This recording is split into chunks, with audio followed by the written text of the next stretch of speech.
Hey, welcome in, folks. This is Babbaginator. We're back in Long Dark. We're hanging out, and we're getting caught up in a couple pre-stream things, like I forgot to post to Twitter and Blue Sky, so I have to update up there. So give me a quick second to do my posts, and we will be back in the game. Hiccups and all. Okay.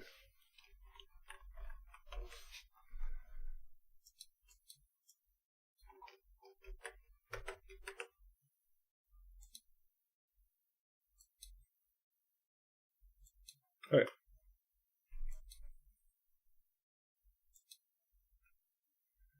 Let's see. That's all hunky dory. There we are. I feel like the camera's off a little bit. Everything's off a little bit. Let's try that. Okay. A little more centered.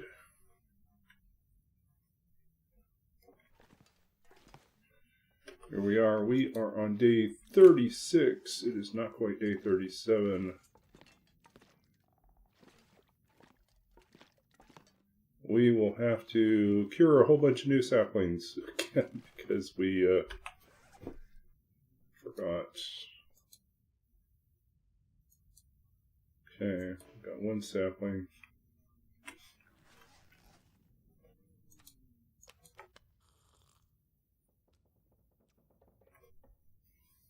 So we're headed to the Ravine next.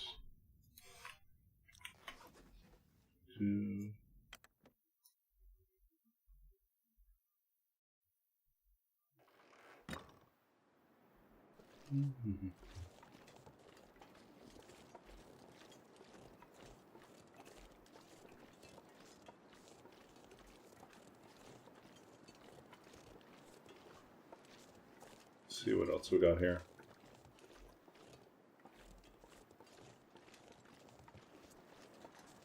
Wonder if I can drop any of this gear.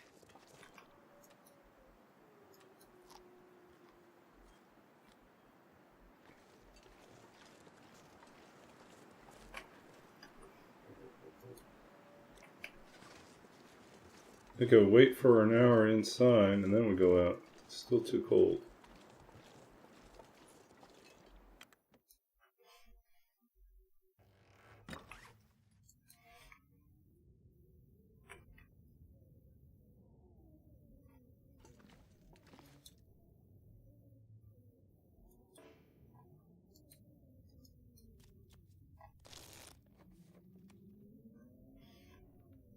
Okay, we are officially almost.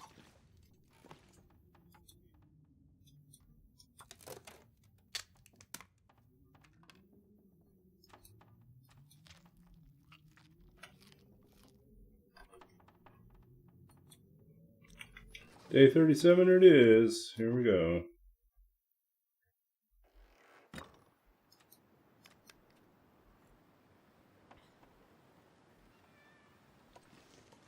Now we can feel the storm coming. Man,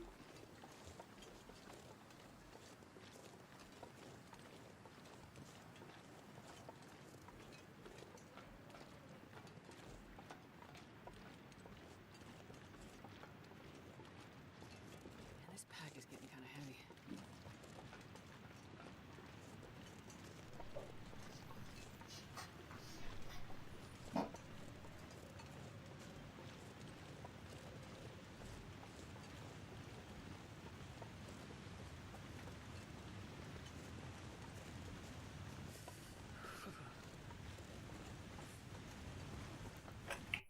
Guess we should throw our info up here. We are doing a challenge called Roll With It, in which we visit every region in the entire game and stay a randomly determined amount of time, which we determine by rolling a die.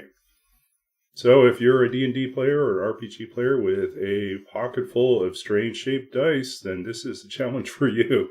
Get to use all your dice. We start off with a 10-sided die to represent our time in each major region, and a 4-sided die to represent our time in each transition zone or micro region. After day 50, everything scales up. The major regions become 1 to 20 days, and the transition zones 1 to 6. At day 100, transition zones go up to 1 to 8. And at day 150, transition zones become potentially 1 to 10. So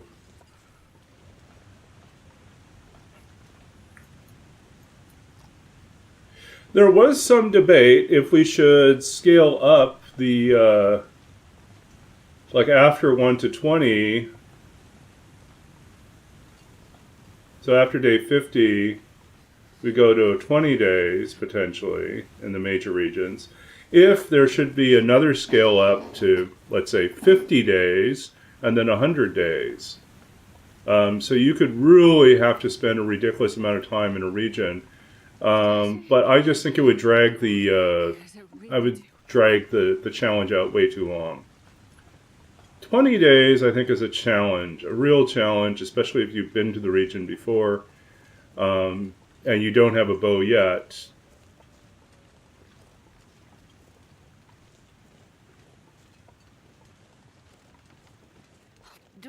If I don't warm up soon. There's another piece of coal right here at the exit.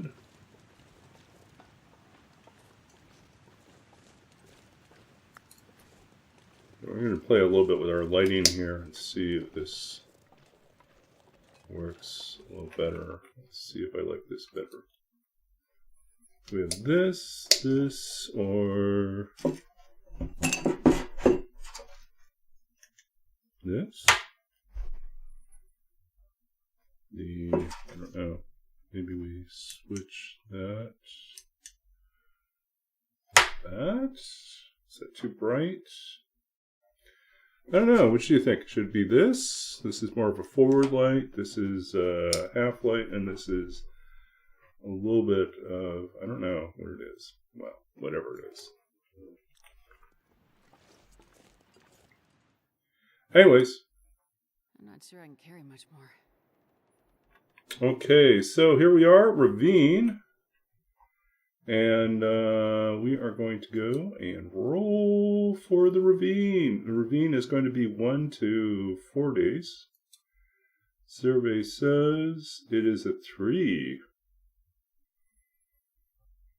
Okay, perfect. 3 days. Okay, so let's see here.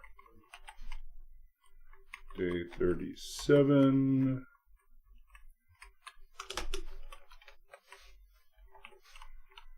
We have 0 of 3 days. That's totally doable, folks. Totally doable. We could survive that.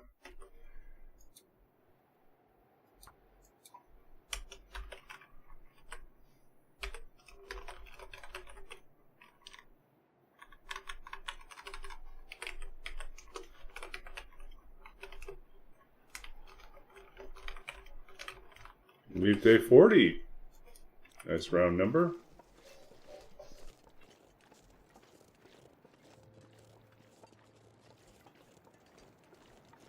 Avril Ravine. Sundered pass or come back for it later. Ooh.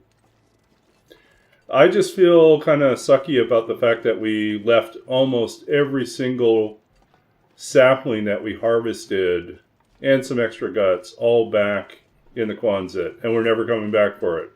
It's just never going to come back. That kind of sucks.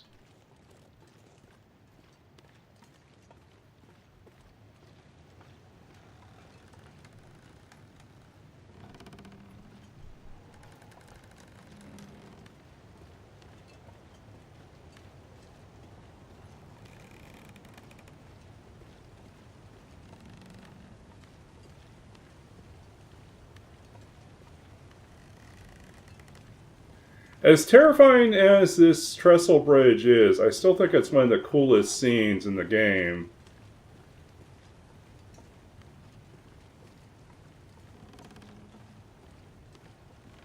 Yeah, I'm not hydrating mid bridge walk. We're going to wait until the other side here. I'm not going to stick it on auto walk and just see where we go. Okay. Yeah, so let's hydrate. Thanks for the...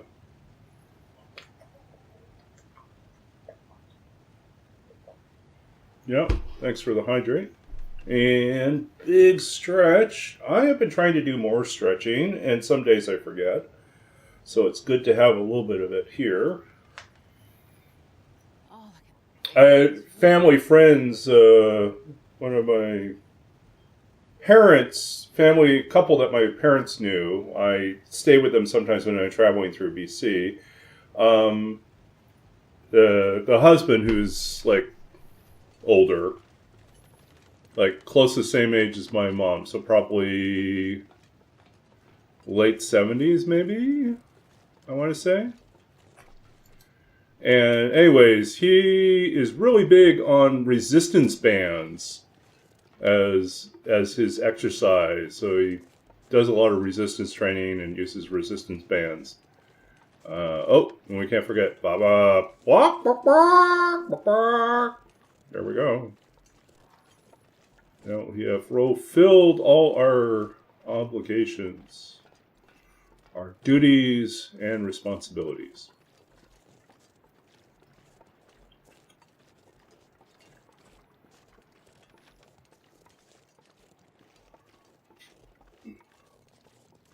But yeah, he's big into resistance bands and tried to convince me that I should also get on board with resistance bands.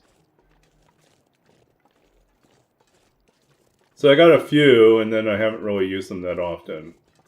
But they do take up a lot less space, and you know, if you're doing nothing else, you can always stretch out.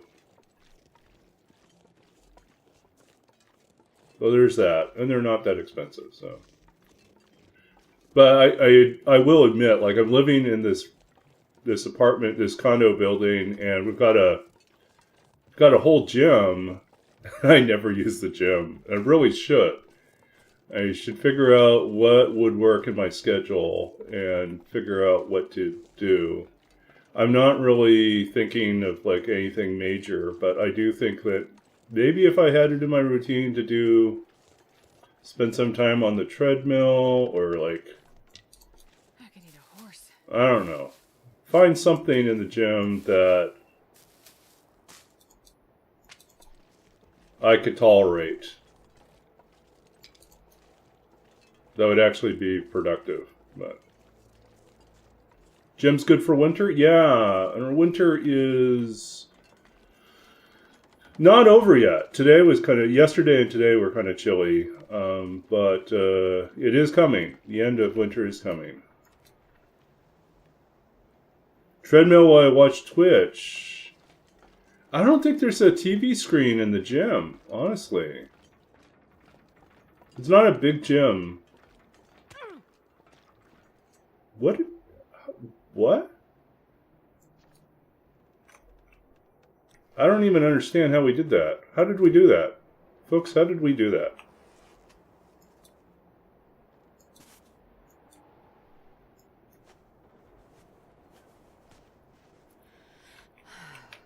I don't understand how we just twisted our wrist.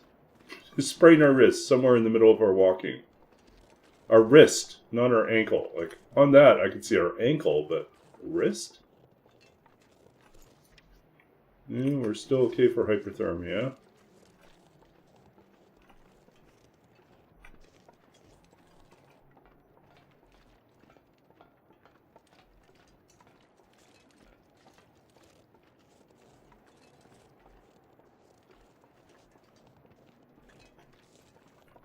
Yeah, they just patched, but I think all the patching was for the winter mute, so I don't think... Should we throw something?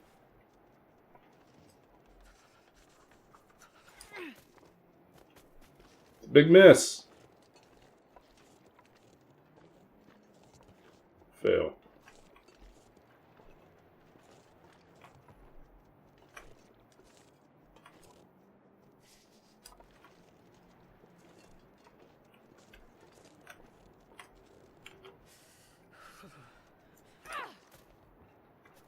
Big miss.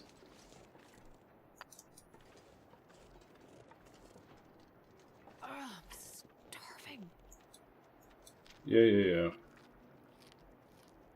Hold on a second. There's some food in the cave. We'll at least get a little bit of food here.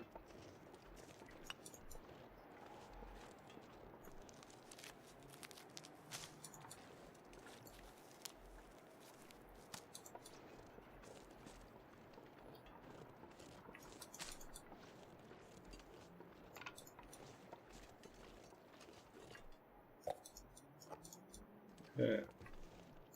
Look at that. Matches. Extra matches.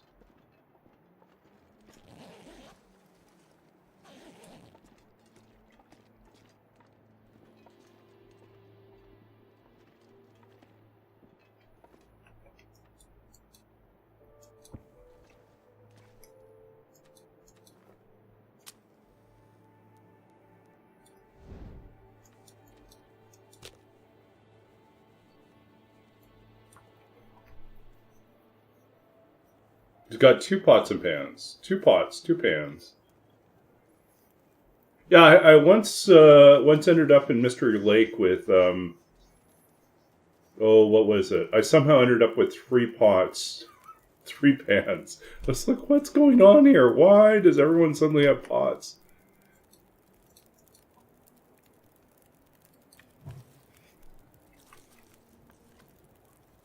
Okay. Let's see. What don't we need? We don't need to carry all this water with us. And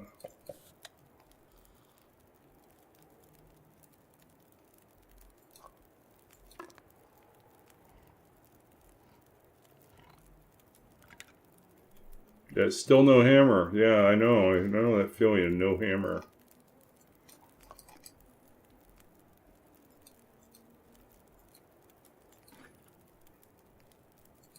I think we should get some water going here, just because we're going to be here for 3 days. So.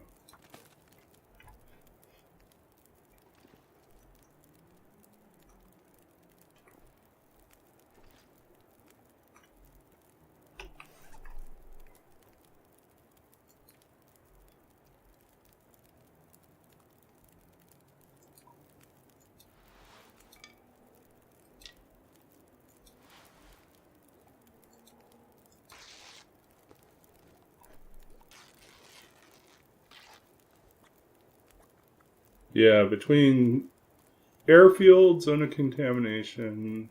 Where did you say you were facing a trip to all our Easter eggs in one basket? Okay. Yeah. I think it's a fair thing to do.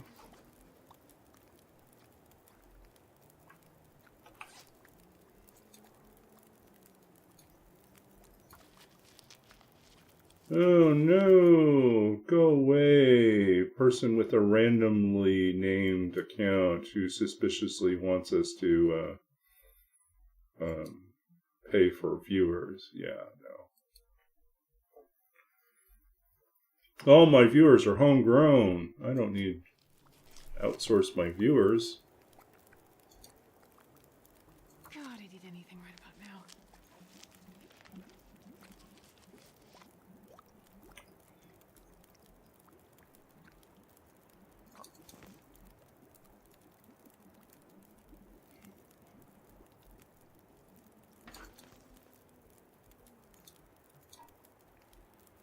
What an annoying blowing wind out there.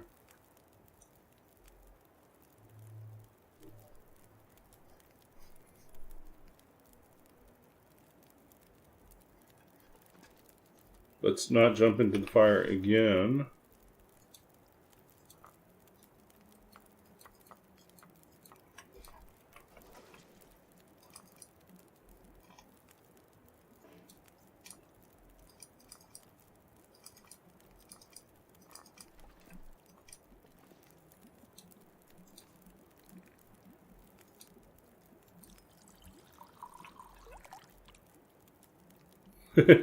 Welcome in, Bloody Cactus. Good to see you. Did you stream earlier, Bloody Cactus, or are you streaming later?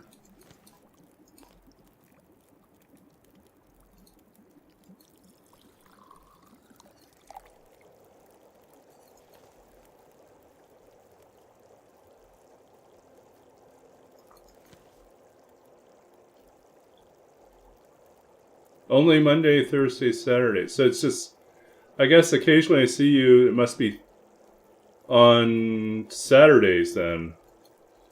Because I don't usually stream Mondays. I usually take that off. Thursdays I usually have D&D. So I guess when I see you streaming, it must be Saturday.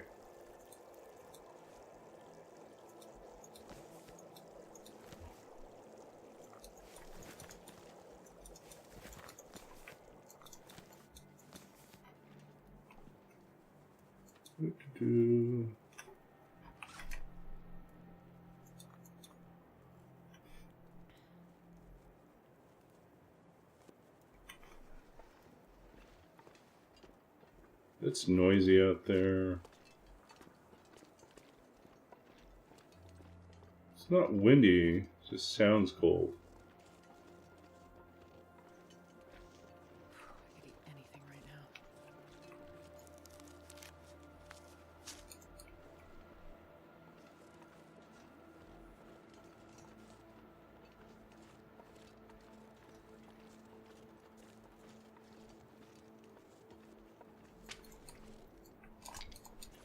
So April is the month we have to put together our professional, what are they calling it? Evaluations. Basically, we have to, put together a packet that describes what we've been doing for the past year. But of course, I just got hired for February, so so the reporting year ends in April. So yeah, I get to report on what I did for February, March, and April. So in theory, it's not too bad, but there's just some other like nitpicky little things I have to throw together in the report. It's like, I was talking to one of my coworkers about this. She's been around for much longer than me, and she said, yeah, you just kind of chip away at it a little bit at a time. Trying to sit down and do the whole thing on one day is just not fun.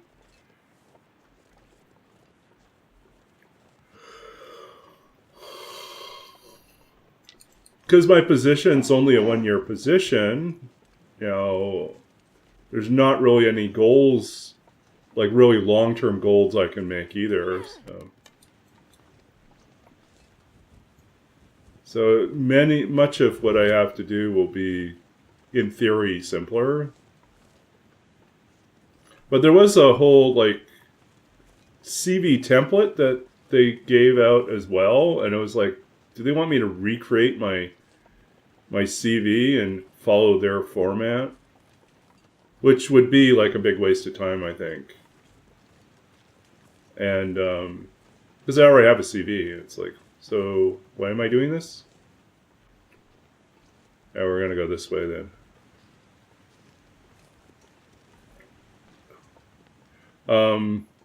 So yeah, I asked about it. And my colleague said, yeah, just use your regular CV. Don't worry about it. Yes, it's on record, but,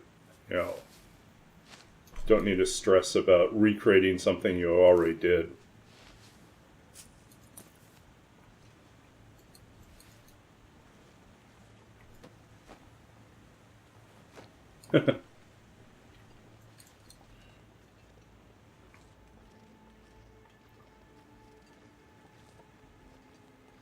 Yeah. So the funny thing, of course, is that, like, anything I write that's for this coming year really does not get evaluated because the odds are heavily stacked towards the fact that I will not be in the same position by the time we get to the next opportunity or next evaluation period. So it's like, so I'm really, the only one I'm really being evaluated for is going to be February through April this year. Come on, little fire. But it's the practice that's worth getting into if I want to stay working at these type of universities. Then I need to do that. Okay, let's get some food going here. But yeah, the yearly eval, I remember it as a programmer. I didn't like it.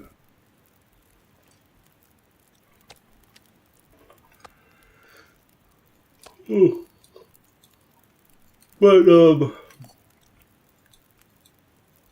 I'm not on tenure track, and I'm not, even if I were, I would not be close enough to tenure to worry about it. But I know from friends that have been through the tenure process, that in itself is its own headache of having to prepare like this big binder of materials to justify why they should approve your tenure status. Oops.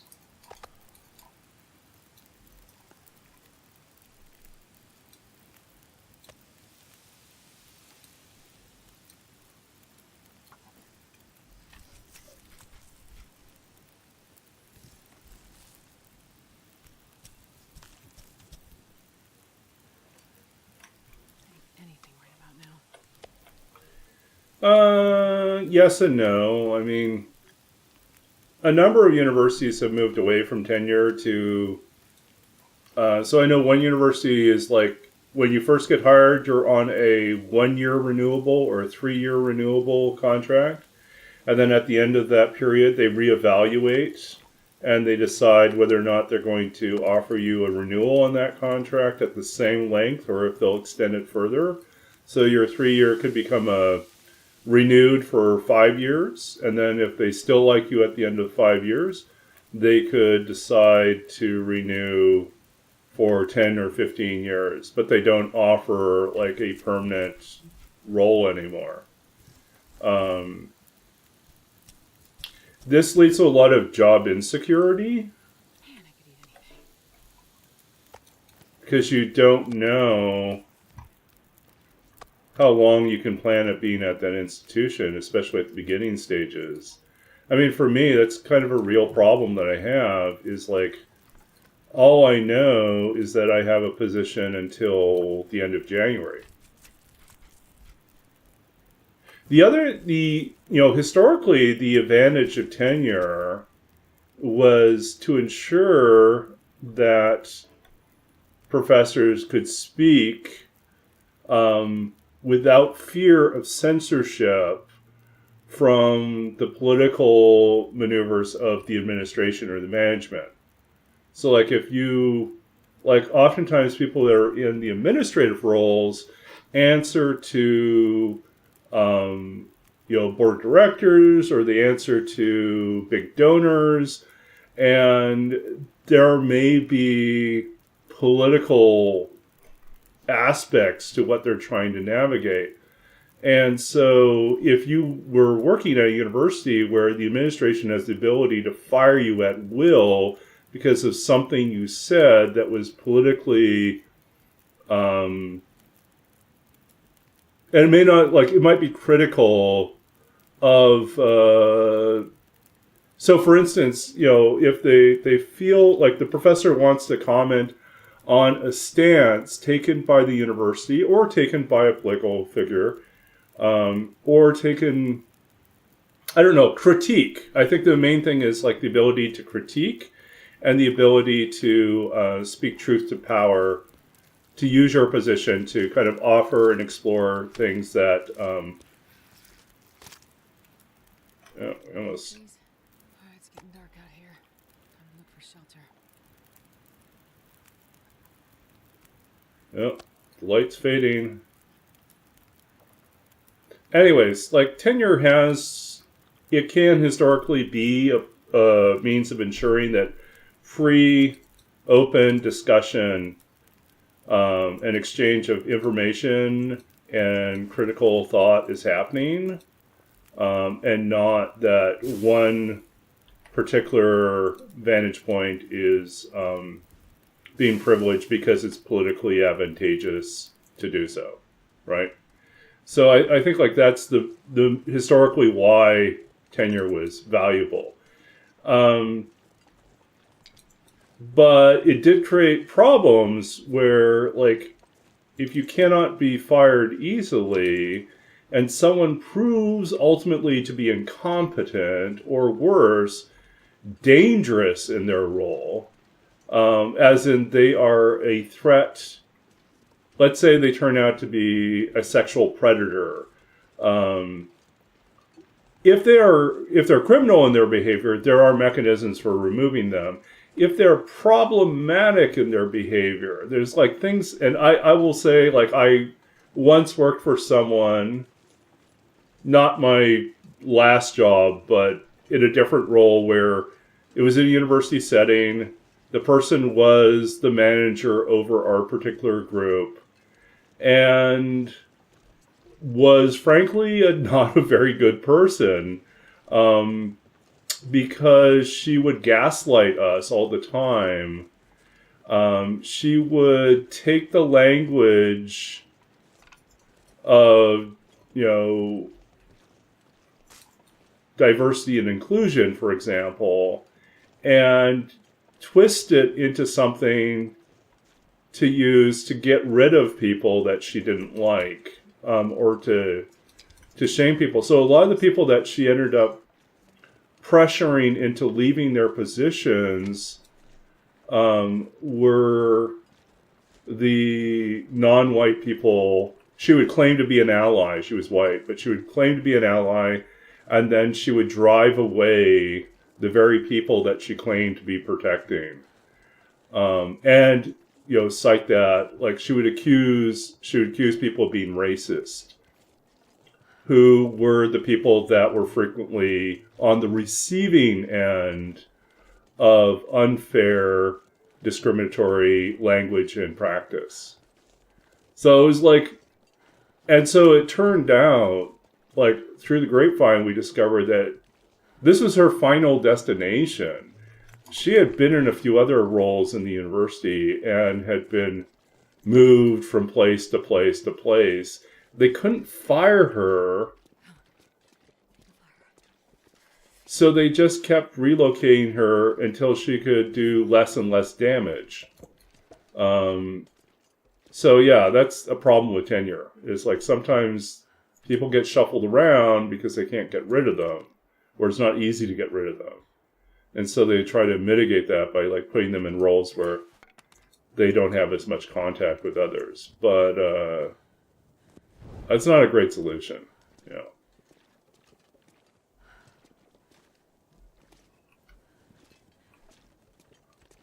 Okay, we left our bed in the other side, so we really do have to go back. We can't stay here.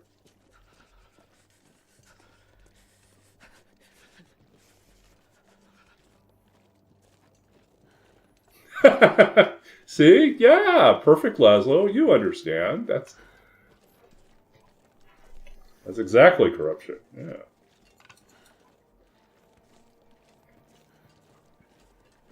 Yeah.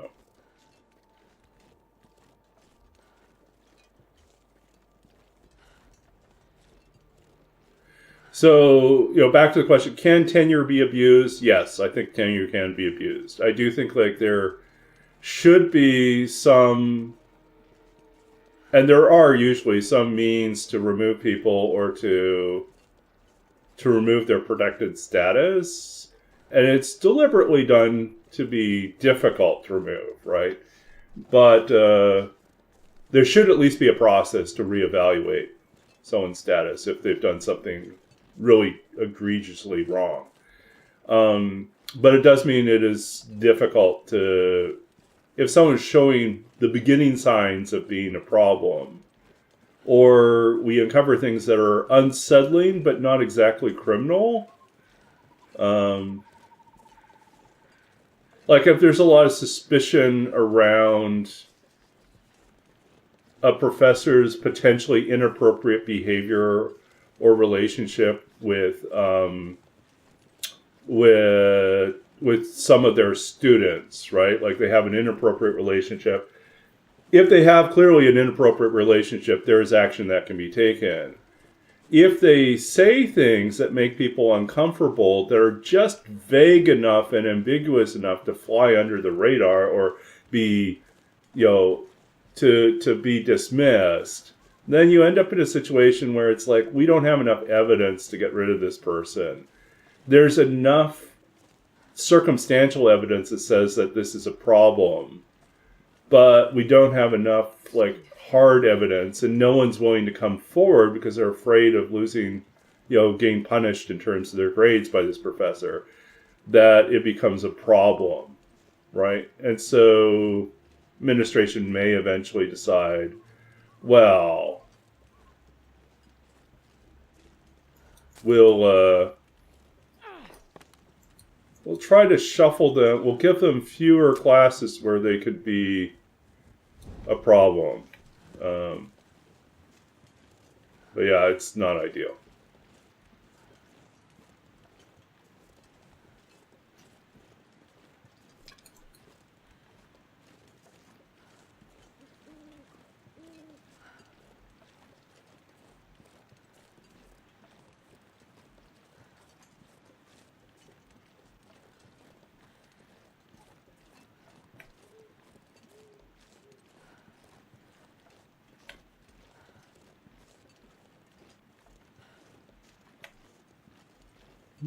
Hyperthermia.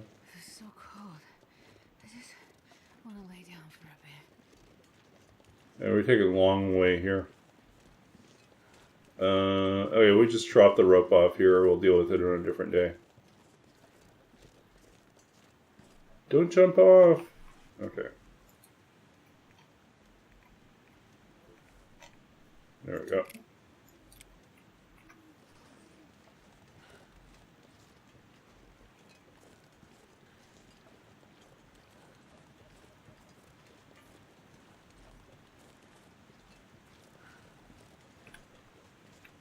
Is this our exit? Yeah.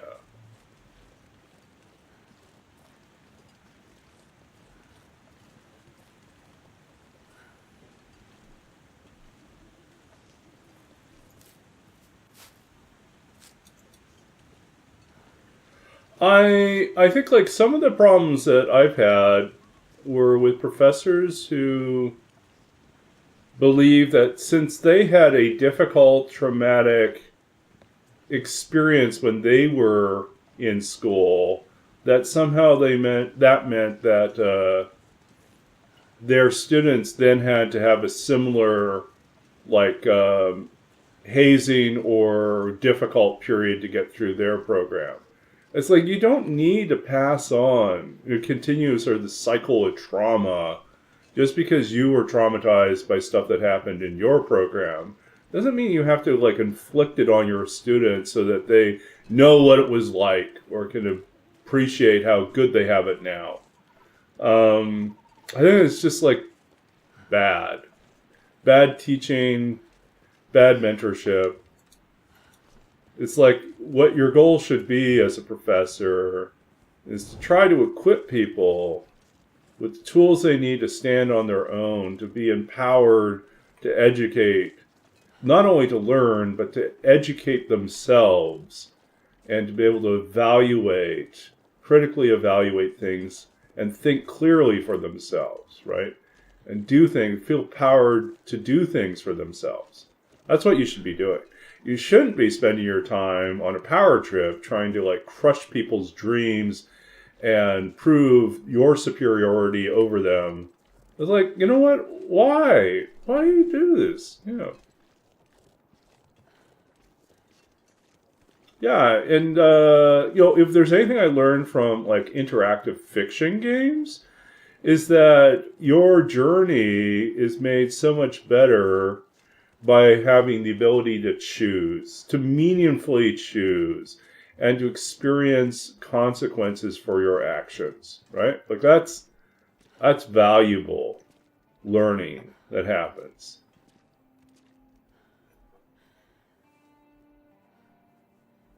Yeah. No, I feel like I went through an engineering program most of the way through. I did about 3.5 years before I realized I was more of a programmer than a computer engineer. But I really did like feel that it was there were a lot of sort of this gauntlet at the beginning to weed out who is going to be worthy enough for the profession. I was like, I don't know. It's like there's a way in which I think it's valuable in the sense that for some people who are just kind of flirting with the idea of doing something, they really need to understand this is a difficult profession. It's going to require effort. And you should kind of get a little bit more mature about like your approach to this. But at the same time, I don't think it needs to be so punitive that it's just there's no room for error and learning. Because I do think like at the beginning stages, you are going to make a lot of mistakes. And so that's when you do need mentorship and care, and trying to crush people in the beginning means that you're going to really like select for a certain type of person over everyone else. And the people that will fare the best, that will do the best, will probably be people that are not the first, like they're multi-generational university students, as in the sense that their parents and maybe even their grandparents have been to school.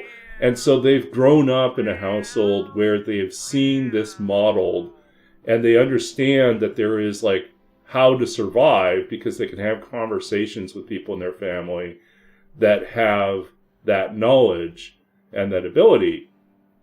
Whereas if you're the first in your family to go and do a graduate degree, you don't have anyone in your family you can ask, and you probably don't come from a neighborhood where there's lots of people, or a community where there's lots of people who have done what you're trying to do.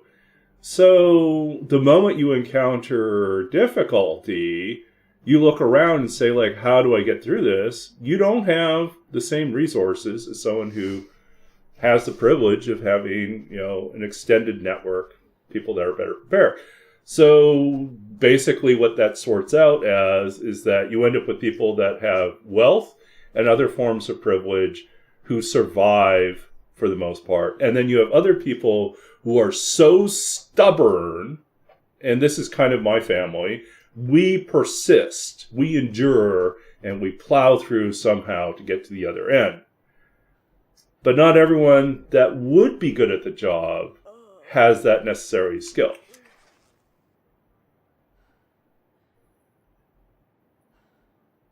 Yeah, and prep schools and all these other things, yeah.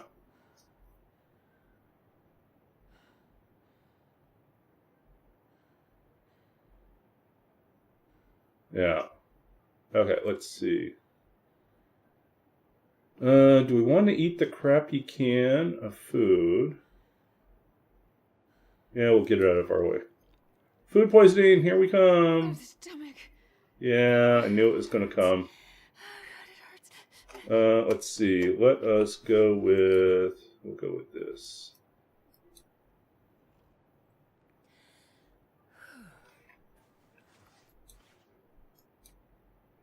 Okay, and then we need... guess we'll do 10 hours of sleep.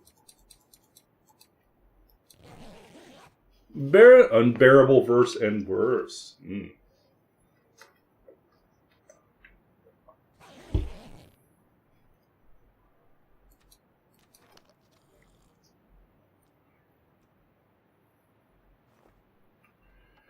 Yeah, I mean,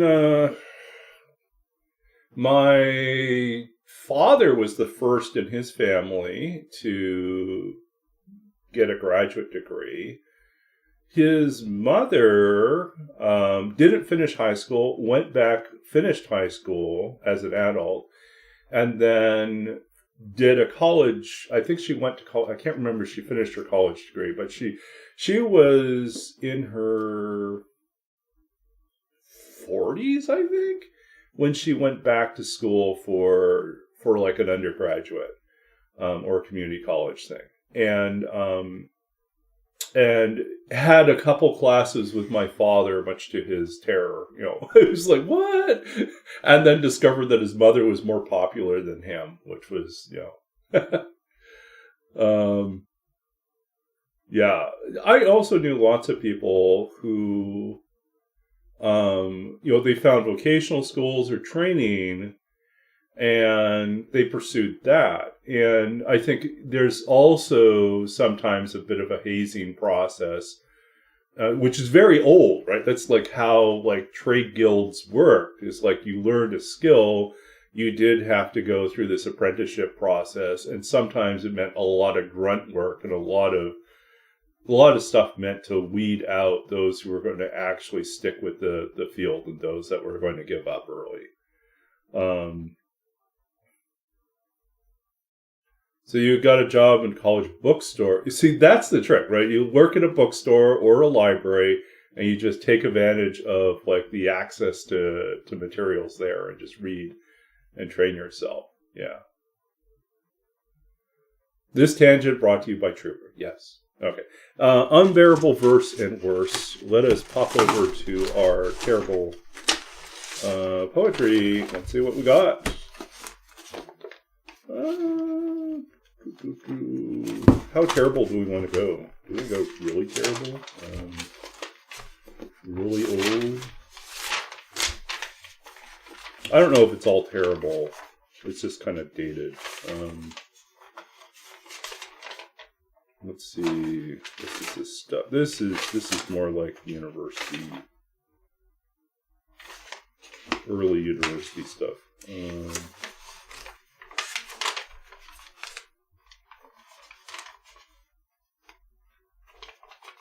Like the really,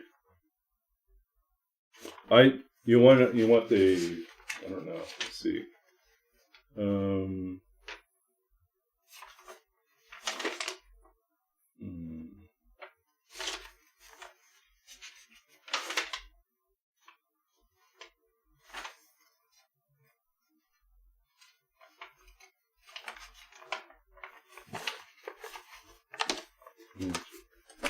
If that, maybe we'll go and see if we can dig up something that we haven't read from that much. See if I got some really old stuff.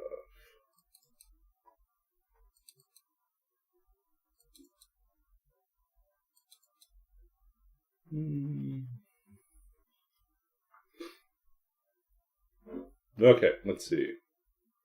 Yeah, we got some of this stuff. Old stuff. So this is not necessarily like high school or even college, but it's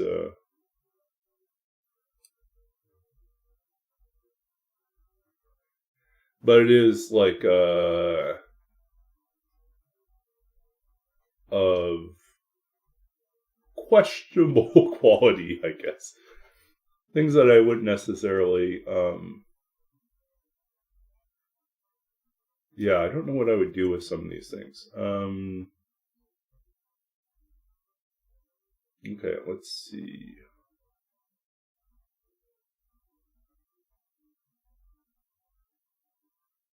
Oh, you know what I should do? I should do the bio one, if I can find that somewhere.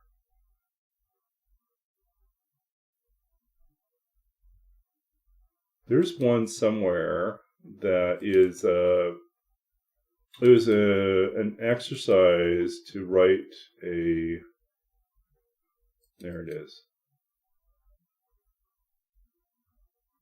I don't think I've read this one. Okay, so this is actually. I don't know if I'd necessarily call this bad. I don't know what I'd call this exactly, but I'll read it anyways. To my double. I live in New York. I live on the streets of Amsterdam on Tuesdays. I live in the smallest trash heap in Weyburn, Saskatchewan. I have lived all over the world in a tiny rowboat made of driftwood. I have lived in the remains of trees left out in the reeds all night, lit by the moon. I have lived in their white skins, shuttered in with men who sleep with machetes. I live in the taste of Russian thistle pulled from the fields by my own bare hands. I sleep with an eye in my pocket. I carry a wallet full of rain. I know the currency of hate, its large denominations folded neatly into squares. I wear only the finest of worries, the sharpest of pains. I have counted sheep in Tibet by the thousands. I have burned all the bridges in Pittsburgh in dreams the color of paper. I've kissed the bedposts of strangers in the dark. I've buried my past in farmers' fields in large, dark plastic bags that will not be found. My work appears occasionally, like a small globe of light, above the heads of lawyers. My work is sold down the river for a few handfuls of rice. My work is small and formidable, unwieldy in its weight, like a three-legged cat with a tail the shape of Oklahoma. I saw you once in a grocery store buying Lysol. I saw you picking a scab on a dead man's leg. I saw you carrying on with the neighbor's dog. You were drunk. I saw you unfolding an old letter in the park. Your lips were moving. I love your journal and the way it flares up before settling into ash. I love how its pages melt as if they were plastic or sheets of gold. I love erasing names and writing myself in, like a janitor with all the right keys. I am famous in unknown cities in the Midwest, where wild-eyed women pull taffy in the street. I am dangerous. I am very dangerous with chickpeas and curry. I am the rough scent of the future. My words leave oil stains in the sea. I am here. I am knocking at your door. Please let me in. I have a small fortune and forgettable dreams. So this poem kind of came about because I was getting kind of burned out from writing little short bios that you send in when you submit poetry for publication. And they say, oh, and include a brief bio that kind of summarize, this is your writer's bio, your brief summary of who you are and what you write. And this also kind of has elements that would fit into like a cover letter. And so I was like, how ridiculous could I make this? How ridiculous could I go in things that are clearly not true, or they're taken to such an extreme exaggeration, and maybe every so often slip in something that actually does feel kind of true. And so that's kind of where To My Double, which is really, I think, ended up being called Bio. And then I don't think it got published anywhere. It just didn't go anywhere. There are lines in here that I do kind of like. I do think that, or I can see like where they ended up going later on.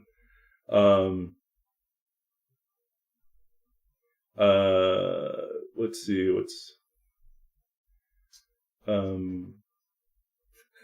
I find it's funny, and it was deliberately funny.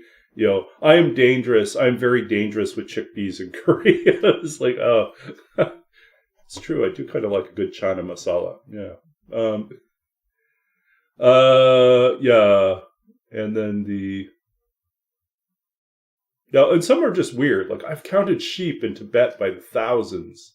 I've burned all the bridges in Pittsburgh. Dreams the color of paper.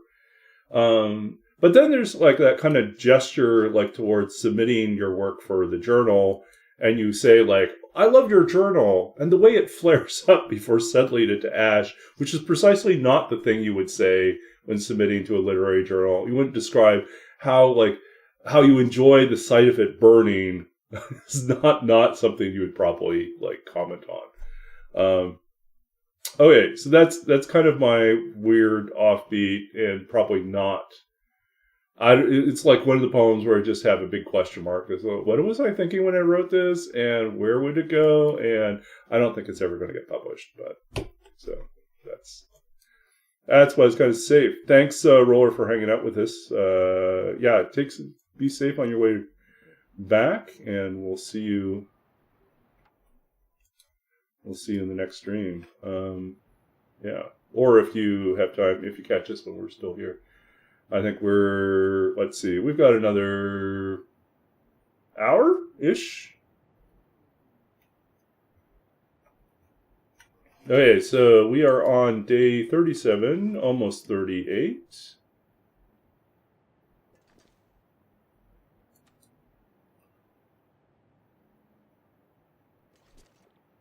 That's still curing. What else can we can finish crafting our bark. So later this stream, maybe the last thing we read will be the second new poem that just got published. And then we'll have both of the new poems.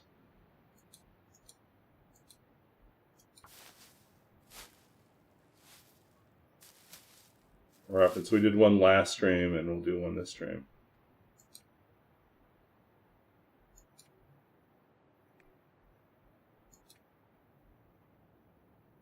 We really need to kill a rabbit and fix that. Oh, and we had all this stuff on us that we forgot to put down. Look at us not remembering things. That's really bright.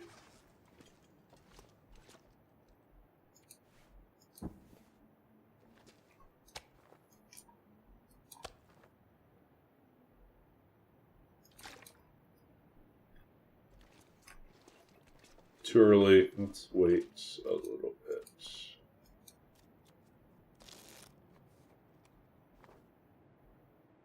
All I can think about is. Yeah, that just sounds cold outside.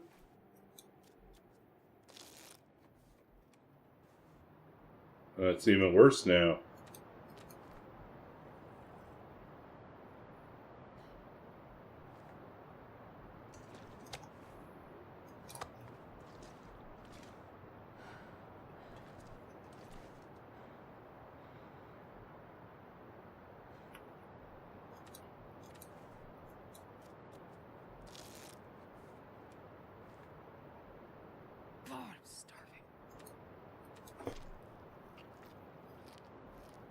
Hey, see you in a bit, Laszlo.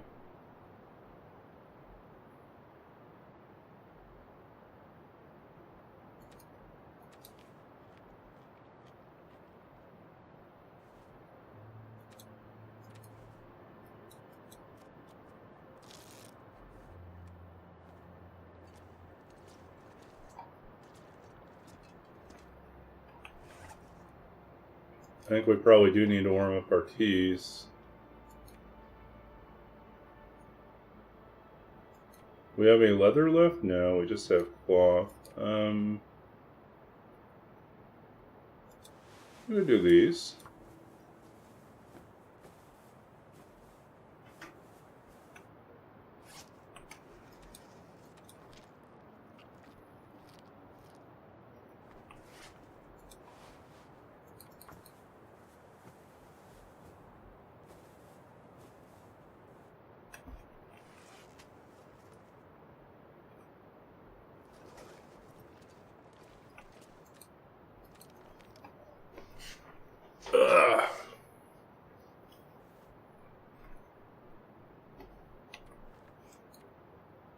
On day 38 now. 2 more days to go.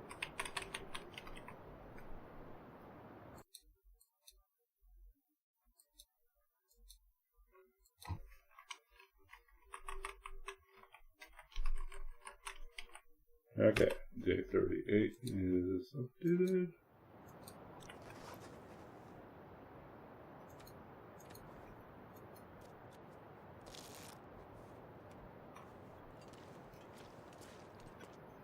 Why are we so heavy?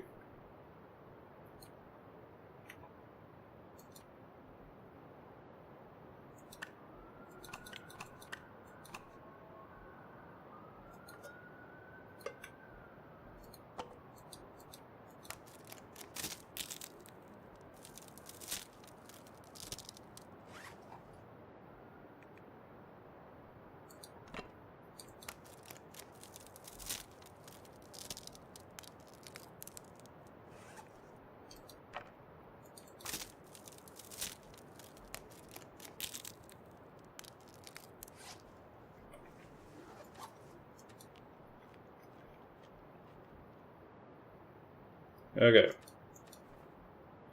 Let's quickly light a fire, warm up our teas, and get out of here.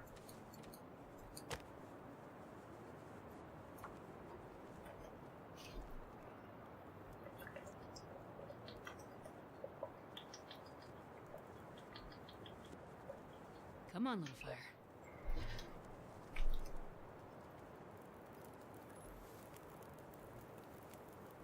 Perfect.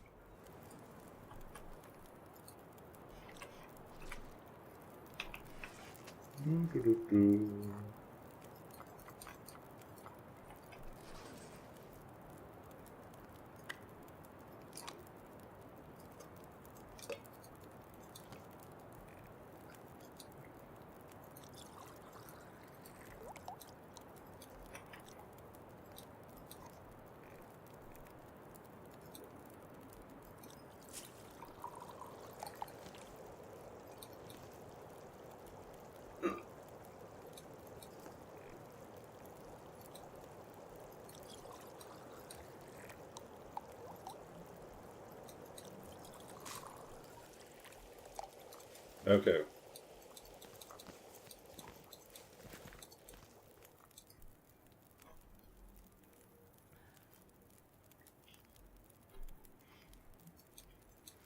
Big wind has gone down.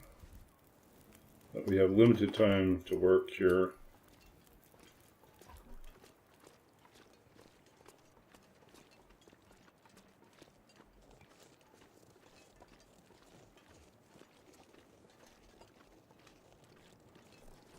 Actually, let's do that. Let's just go ahead and drop all our excess tools that we don't need.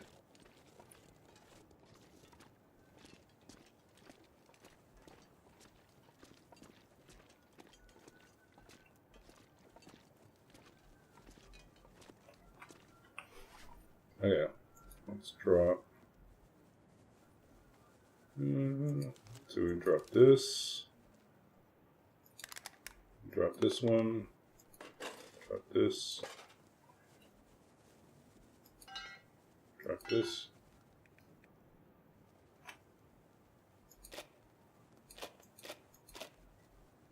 Okay, should be traveling pretty light now.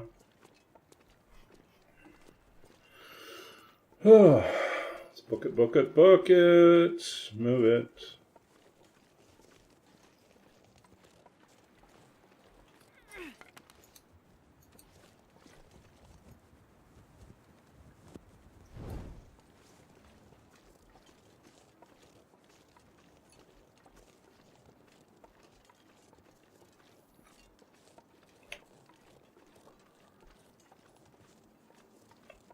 So there was something I was wondering about, which I notice comes up occasionally, is the stereotype about guys who have podcasts as being, I don't know, like that's a red flag for some women.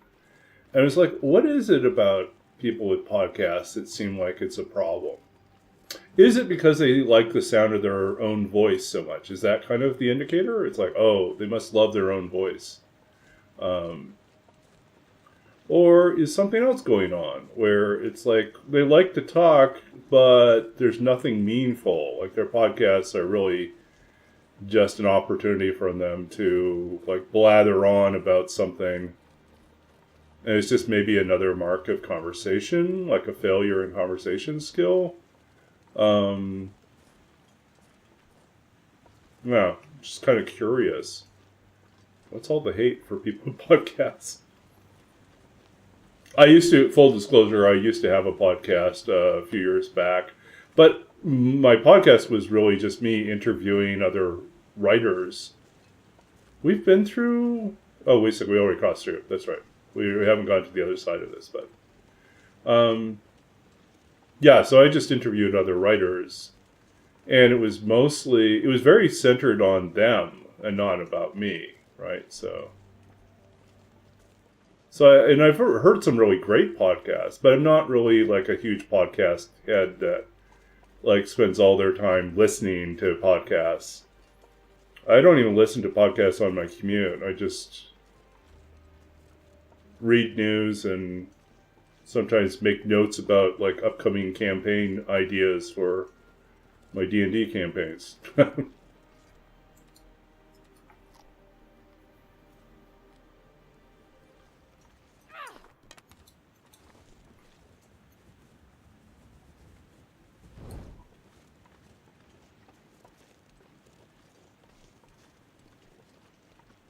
Oh, you know what we did? We rather stupidly left the hacksaw behind, didn't we? No, we kept it. Good.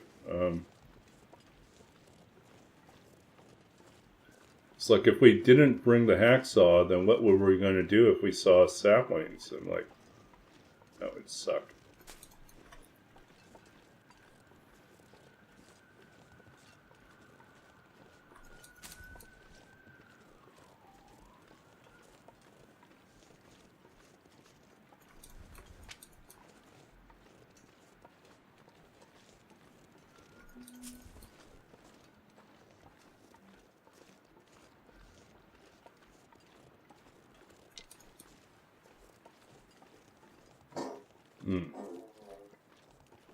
Yeah.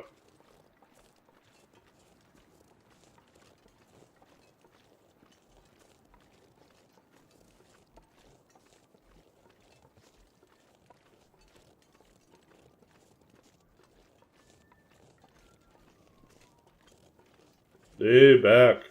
Welcome back.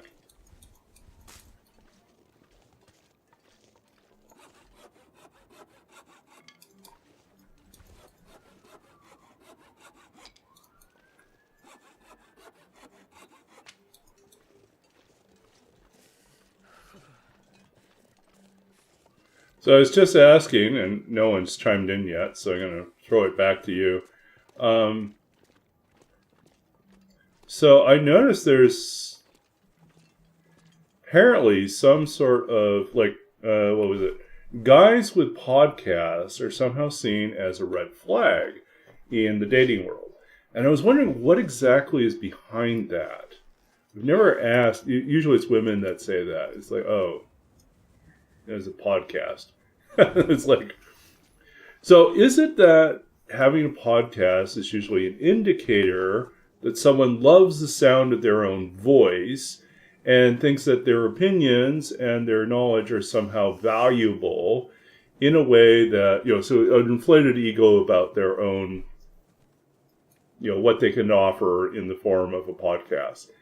And I was like, yeah, I could totally see like that as being a problem, as being a red flag. But at the same time, it was like, what about other types of podcasts? What if someone does, I think about, oh, big wind again. No fun.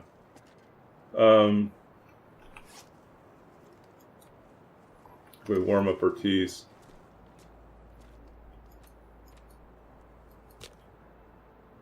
I think it's got to be more than just that they're absorbed in their own hobbies. I think it's that I think there's something about like the podcast as some like it's somehow it's an indicator about like conversation, maybe. Like, do they just want to control the flow of the conversation? Does it make it feel like conversation is a performative thing? So,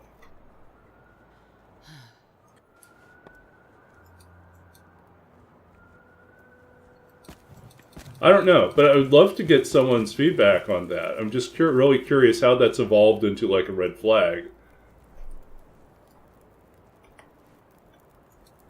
And yet, simultaneously, people are really fond of like listening to like true crime podcasts, like other types of podcasts. But I'm just wondering why in the world of, and it's honestly, this is not coming up for myself because, well, because I'm pretty much antisocial. So,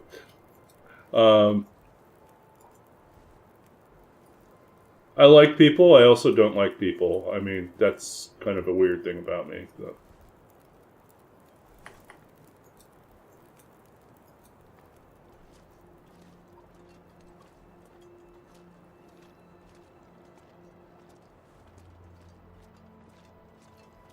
I forgot the whole point of the fire was to warm up the teas. What was I doing?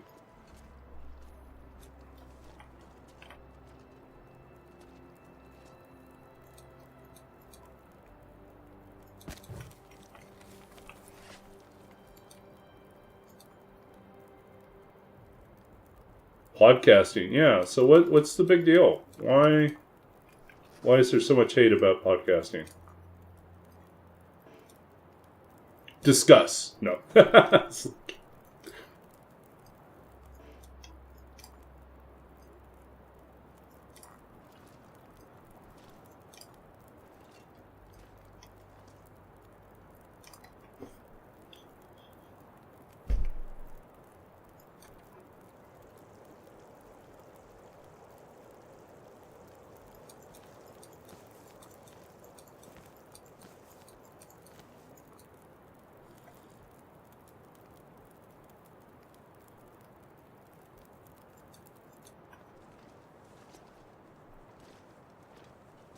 Okay, so we've asked AI. Let's see.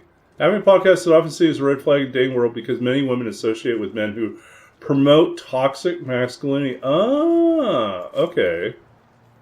Or have problematic views. Okay, I see that. Oh, was I supposed to drop these? I think I forgot to drop these. Especially the podcast focuses on relationships and gender roles. Okay. So really the question should be, like, oh, you have a podcast. Eye roll. And then they dread asking the question, what's it about? Because often that just reveals that this is just going to be a really toxic person. Got it. So I think if you are a person who runs a podcast, and does not talk about these topics, I think it's in your interest to either not mention it or to say, yeah, I do a podcast about writing, or I do a podcast about cats. You know, it's like the history of cats and painting. I really find the medieval cats absolutely fascinating. Right? And so, like, if it's on something quirky and weird, it could be actually endearing.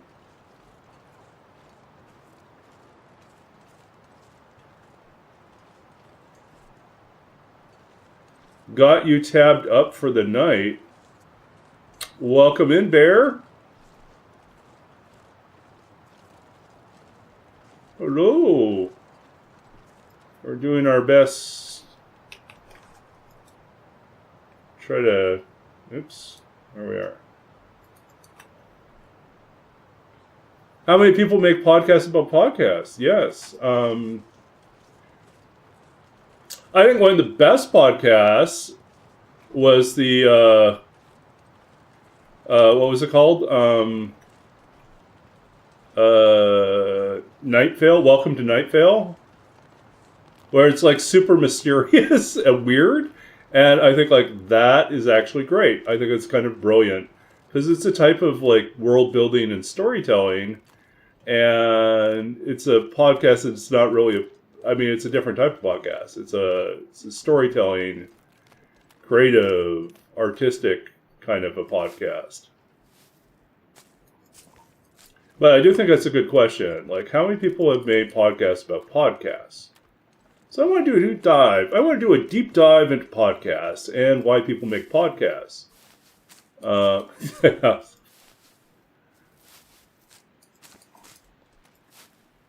I thought the best way to understand it would be to do it myself. No.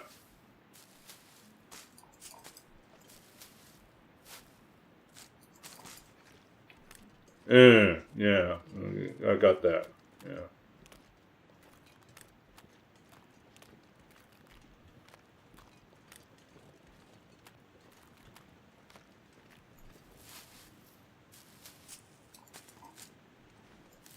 I love radio theater stuff. I grew up with my dad used to listen on CBC radio. They used to have late at night sometimes like these classic radio theater bits, or sometimes they were they're written to sound like classic radio theater. But I think some of them were actually classic radio theater, and they were wild. I just loved that stuff. Kind of a little bit over the top, a little bit over, just kind of ridiculous. But And it's actually something that like inspires me when I am doing online D&D campaigns, and I often do them. I don't know. I find it's often easier for me to do an online D&D campaign as a voice only campaign, in which if we do need to share a map, I just post it in chat or Discord. But we don't. These days, I'd probably use Owlbear Rodeo. I would just like do a not specific, not particularly complicated way of sharing a tactical map, but not be like that obsessed with having it be a war game, right? And then mostly just be voice description of things.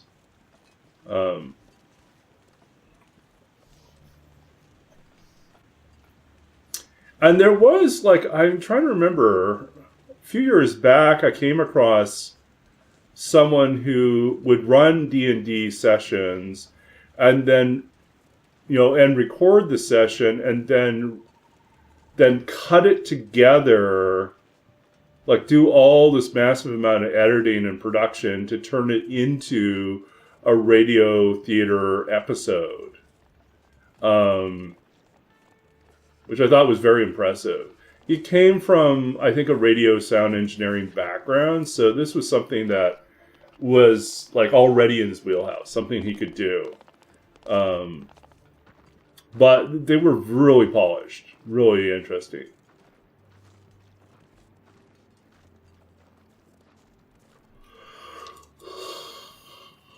But I don't know if I still have the link for that, but I did find them really quite compelling.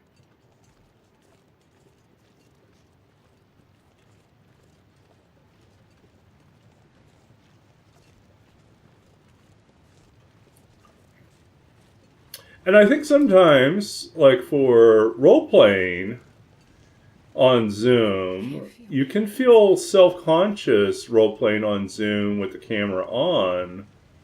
But with the camera off and just listening to people's voices, I think it actually can be a little bit less threatening, a little less nerve-wracking. I don't know. That's my take.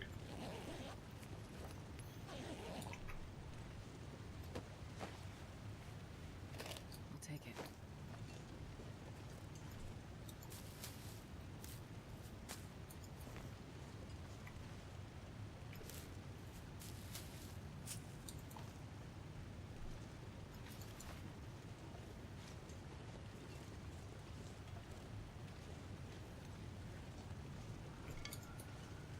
I've also toyed with. I was trying to decide if there should be a Twitch show, or it should be a YouTube series, or if it should be a podcast. But I wanted to do a podcast series or something, an interview series, I guess we'll call it, where I talk to different streamers who are also D&D people. Yeah. Yeah, I think voice only is great because you feel a lot less self-conscious. And during the pandemic, I think for a lot of people it was a relief not to have to be on camera, because oftentimes they'd spent all day on camera, or because they're holed up at home, they didn't want to spend extra time and effort making themselves presentable for the camera.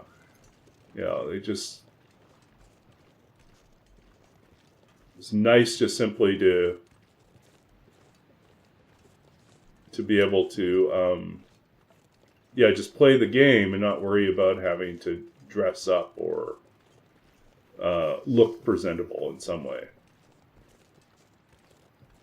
But that's just my take on it. I think. I know other people that love online, and they use all sorts of tools and tricks to really make their experience a lot of fun. And it's like, hey, if it works, it works.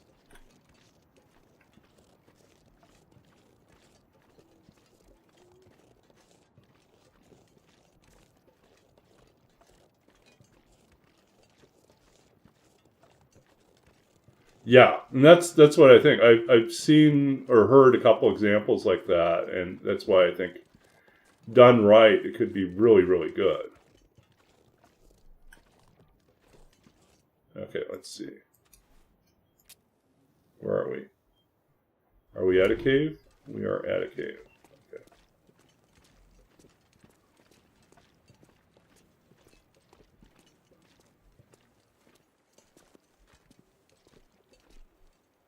Okay. I'm gonna warm up our teas and head over.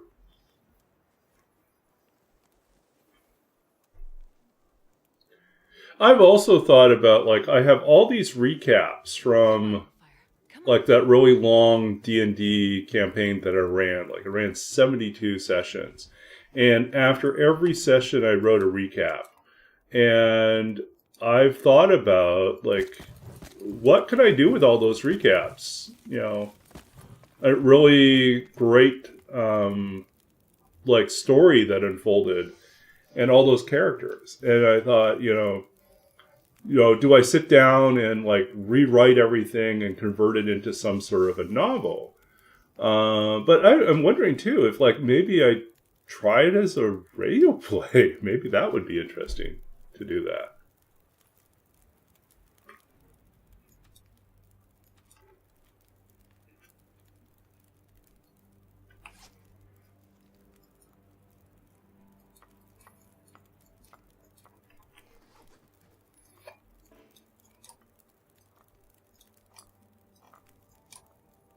But radio play would still require a fair bit of work. So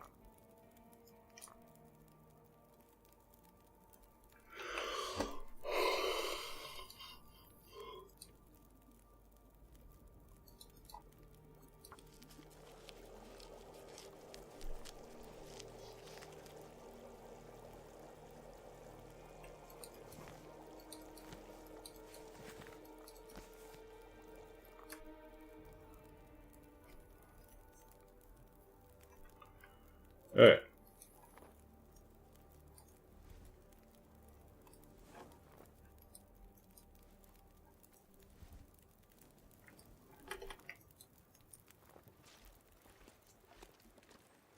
I don't know. There is a part of me that misses doing like interview format, like really interesting conversations with people, and so I've thought about like who I would interview, and there are definitely people in the TLD community that I think would be great interviews.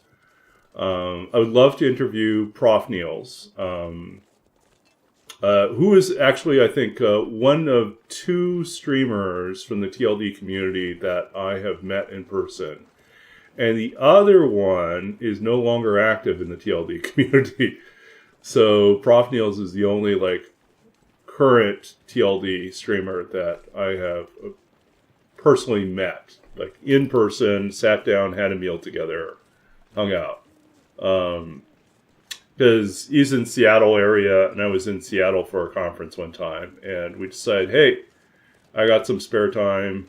He had some spare time. We decided to meet up and just do that. So I thought like there are some people that I think would be interesting to talk to, but I'm also interested in people who aren't in TLD. Like, so I think like Prof. Niels is interesting because he's like a TLD player, a D&D player, and he also is a professor who teaches game design and narrative design. And so, I mean, that's kind of perfect. That's like exactly like a really great conversation to be had.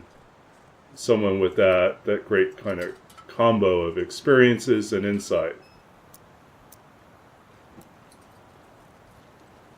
Oh, welcome to miserable weather again. Still have to make it back to our happy abode.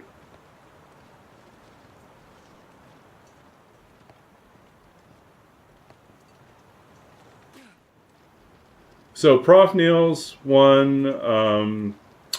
I have another friend in the D&D world who used to stream, but now exclusively does long form essay, like video essays on different aspects of D&D, as they intersect with questions around race, class, and law.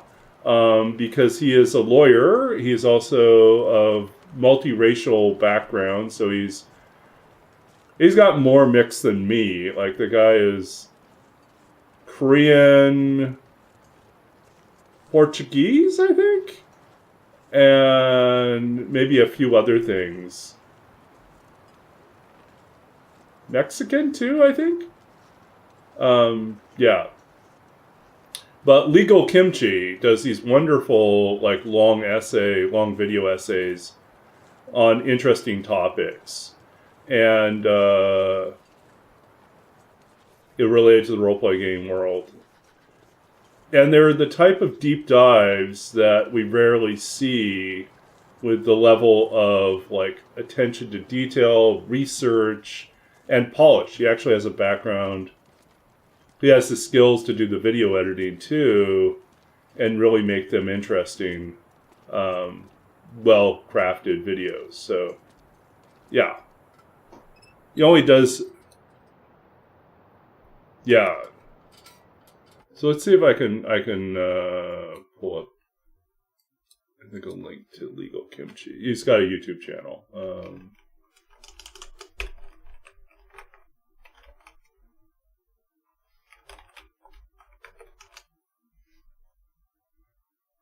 Yeah, I mean, he kind of blew up. He's got like 31,000 followers on YouTube.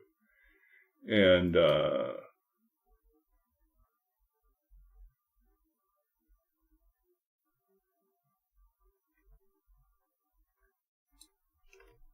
here, let's throw this in here. But I mean, he's funny, he's really, really smart. And we've talked a few times. I can't remember I think we may have done a Zoom call once, and I can't remember the circumstances. I can't remember. I think we may have done something. We may have collabed on something once, a few years back. But I would love to do like an actual, like, longer form interview with him and just kind of dig into some interesting ideas. So I think, like, Legal Kimchi would be another one of my guests that I would love to talk to. And there's a few other people like that. I think, like, another person that would be good, and I don't know them as well, but clearly some of the people in the chat are really big fans of,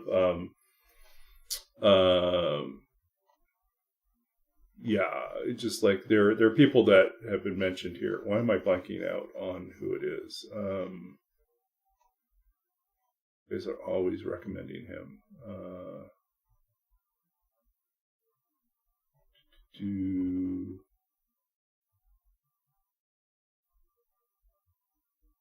Where was it? We talked about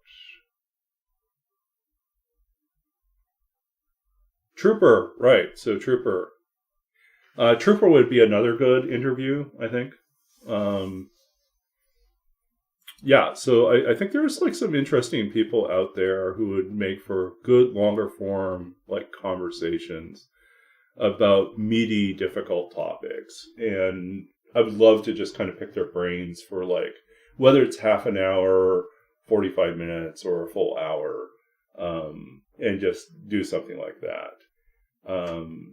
I can do the video editing. I would probably choose a relatively, I would not do a lot of, I would lightly edit, because I really don't want to get into, like, deeply editing material. Like, especially the thing about, like, interviews is really, you want the edits to be as invisible as possible, and you want to hear their voices as much as possible. So some people, like, go heavy on the removal of all the ums and ahs. And if you're really talented and very good at spotting those things and clean in terms of how you edit them together, then yeah, I think that might not be a bad idea. But I don't think you can be perfect. I think like trying to go for like a perfectly clean interview with everything removed just takes a long time to polish it out, to get it right. If it's an audio interview, then you're just dealing with sound, and you don't have to do. You can lay in some background music and some other sort of small audio effects here and there, but it doesn't have to be as fancy as, let's say, a video. You know, I think so too. I think over editing can be a problem. Yeah, so I think I like a natural. If the conversation's moving at a good clip, that's the other problem too. Is sometimes often conversations loop, and they come back to things and they go out of sequence, or there's big tangents.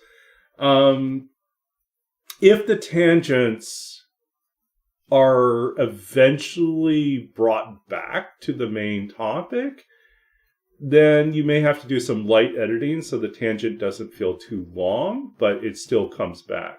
Other times the tangent is really just a tangent, and it may lead to something more interesting than the original topic, or it may be just a complete dead end, in which case you probably will have to cut that and trim around it so it's not obvious. So, hardest part about sound or video editing is if you are having to edit to a particular length because you're got a slot in public or community radio, and so they say like you need to have it can be no longer than this many minutes, and at these particular intervals you need to be able to cut and break for station identification or for some sort of promotional, like an ad or something like that. So yeah, so I think like when I've done a podcast in the past, I did have a producer / sound engineer who was very happy to do all the editing work on the on it. So I think I strongly believe that would be the best way to do it.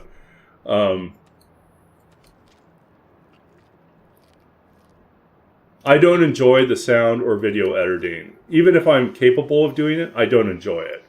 And so that says to me that if I persist in doing that, it will stop being a joy. I will not enjoy the process, which will mean I will give up on the process at some point, which is not what I want to do. So if I start something, I want to continue it for at least a period of time. I love doing the actual interviews. I think that's my favorite part, is just having those conversations and then be able to share those conversations afterwards. But I don't enjoy the editing of those conversations. Yeah. If I did something that was like an RPG, sort of a radio play type thing, yeah, then that's really writing a script and collaborating with the team and writing a script, and then finding people to take on the roles. That is its own enterprise, and that requires fundraising because no one's going to do all that for free. So then you have to run a Kickstarter or run some other crowdsourcing thing, or find an outside sponsor that's willing to support you on that, or sell like ad space on it. But yeah.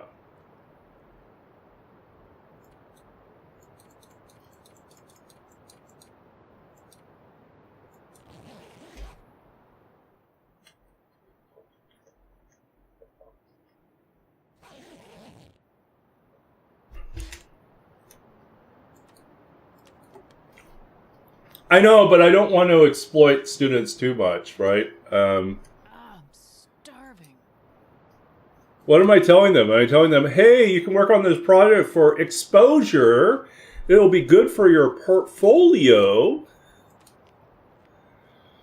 Just tell your landlord or your apartment manager that you can pay them once the royalties start coming in.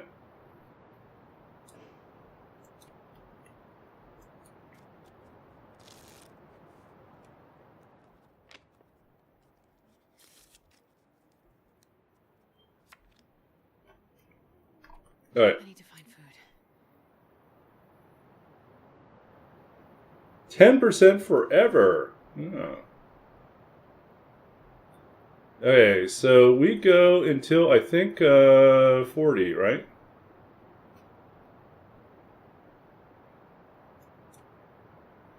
$38. We have 2 days left, or actually, it's going to be 1 day left soon. 1 day more. Yeah.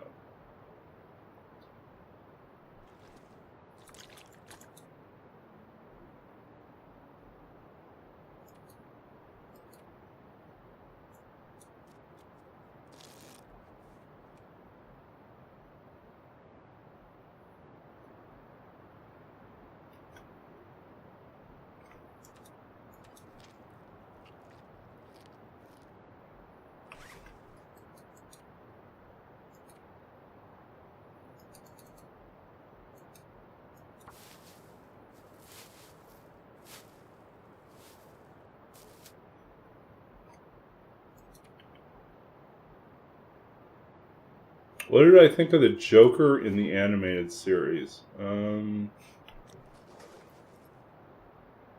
Animated Batman. Which animated Batman series? I feel like there were a few. Now I'm curious about who was animated Batman voice cast. Batman the Animated Series from 1992 to 1995. Is that the one you're talking about?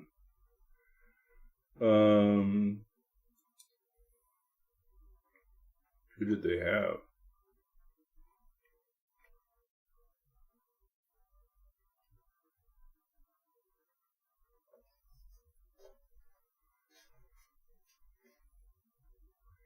The Joker was played by Mark Hamill. That's right, he did play the Joker. I forgot about that. Yeah, the one from the 90s. Yeah.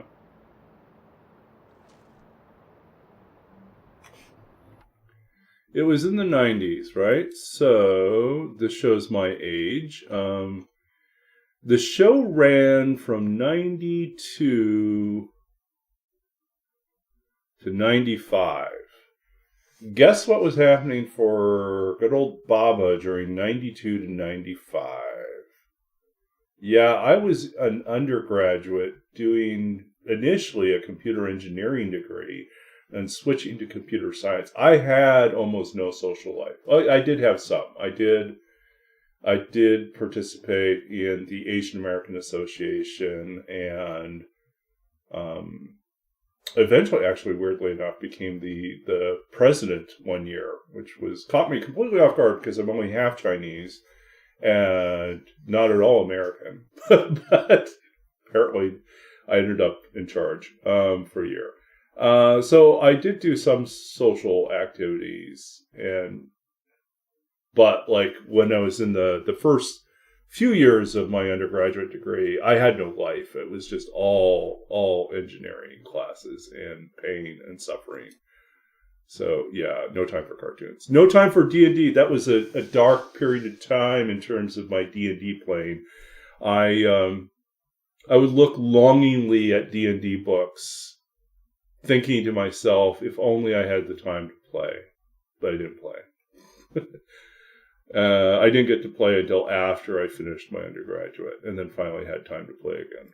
So.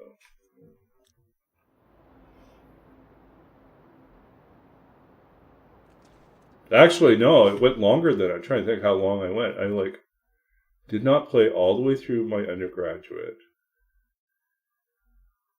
Although I did try to read the books whenever the new editions were out. The year after I graduated, I did not play D&D. It wasn't until I moved to LA, so it would have been in 2000 was when I finally started back. I had time.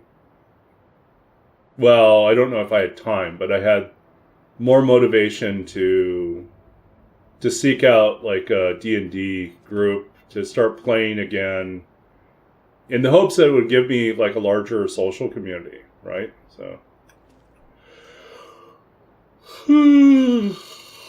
speaking of which, Saturday night I probably won't be streaming, or if I do, I will start late, because I have a D&D game earlier in the afternoon, and then I'm going to a social event because Toronto D&D, which is kind of like, I don't think it's a nonprofit exactly, but it's kind of a collective that helps people find D&D games and sponsors different one-shot, one-off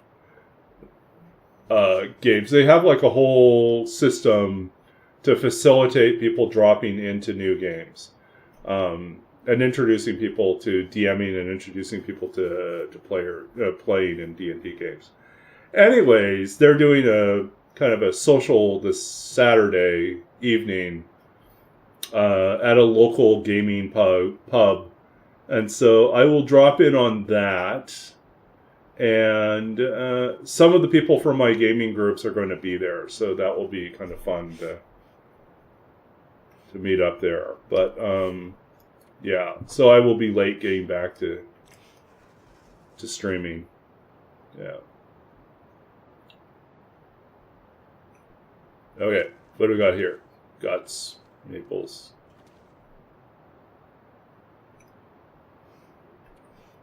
I feel like we should be...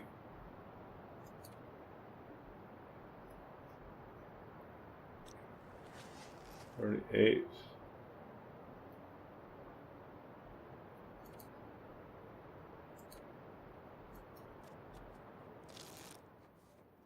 Okay.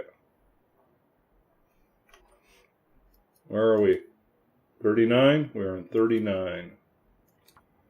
Okay, one more day.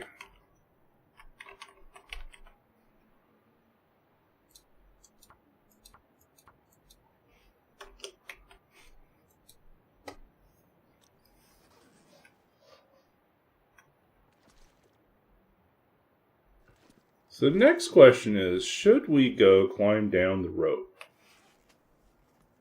Do we get really slim?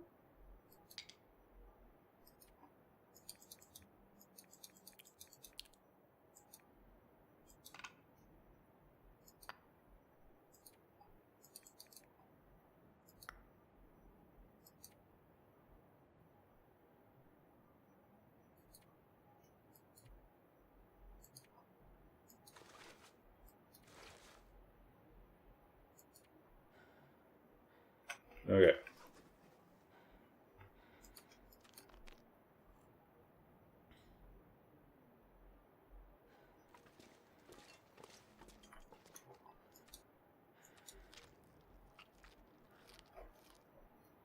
I mean, let's go down. Let's go down.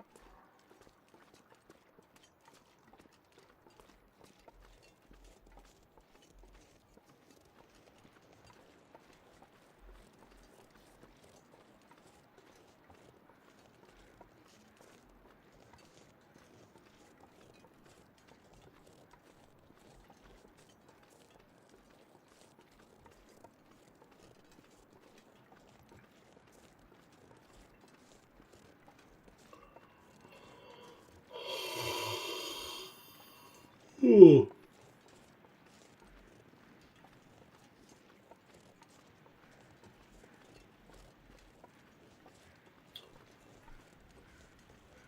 So tomorrow is my Thursday night D&D group, so that's still set. They're excited. They finally leveled up. Yeah. And they still have some things to deal with. But at least they leveled up.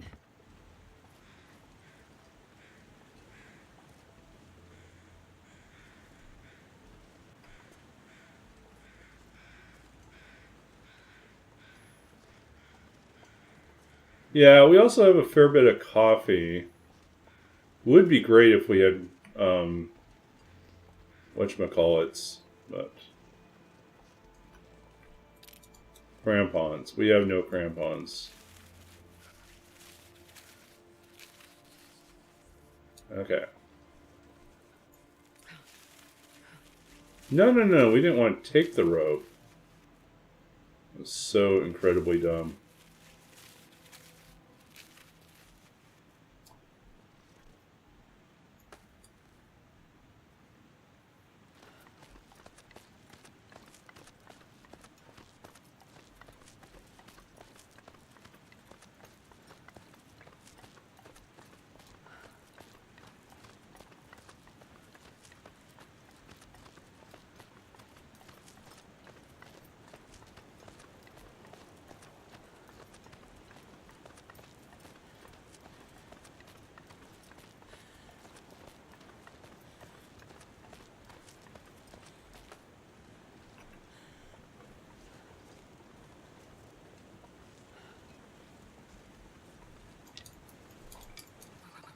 I've never felt so cold in my life.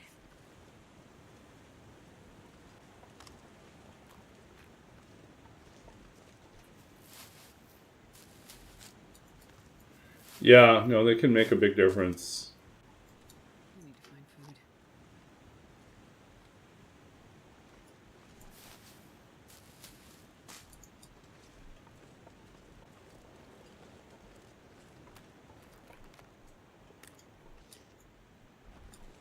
Hey, what do we got here? Stim. As reported, Stim. Nothing else in here.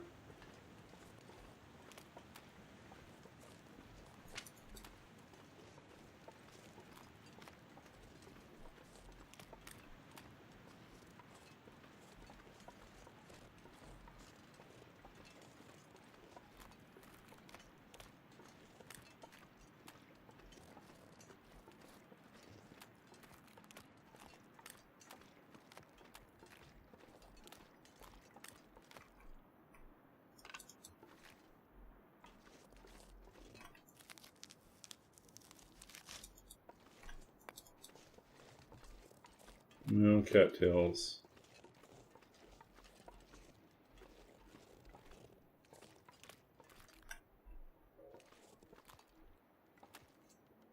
Oh, I see cattails up here.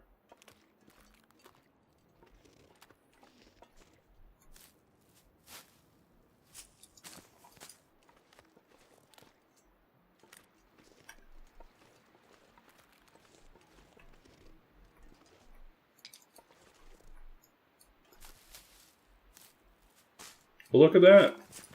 Got a real meal here.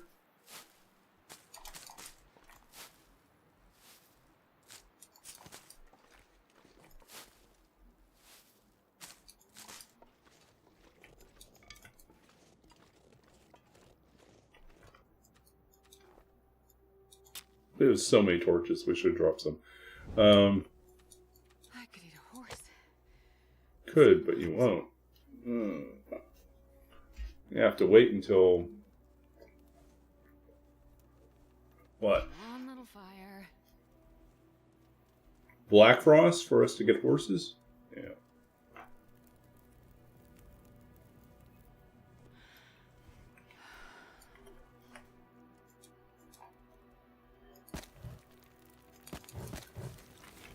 Okay. Let's see.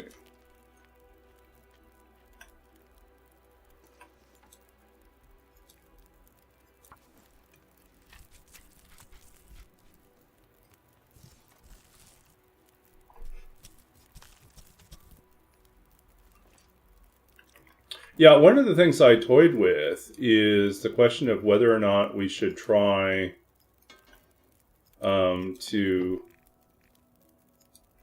make a trip into Bleak next instead of going on to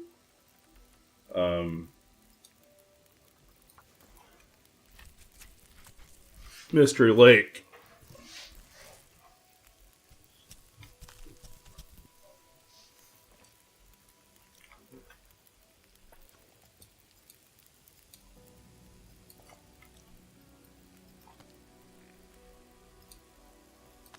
But if we did that, we would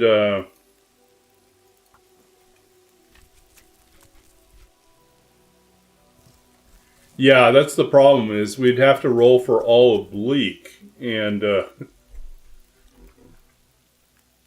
we could get stuck there a lot longer than we want and not have the resources or the rope, necessary to get around.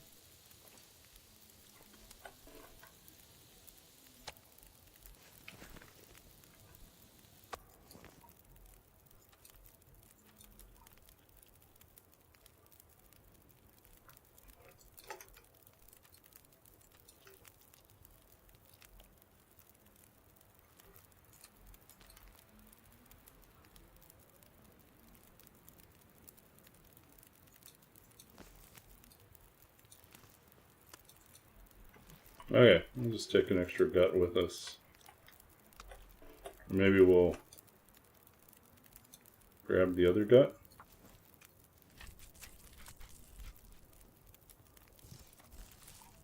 Yeah, imagine nat 20 and being stuck in that region. Yeah.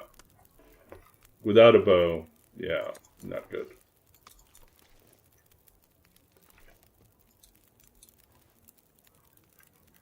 But we do have plenty of torches, so we're not going to worry about the rest.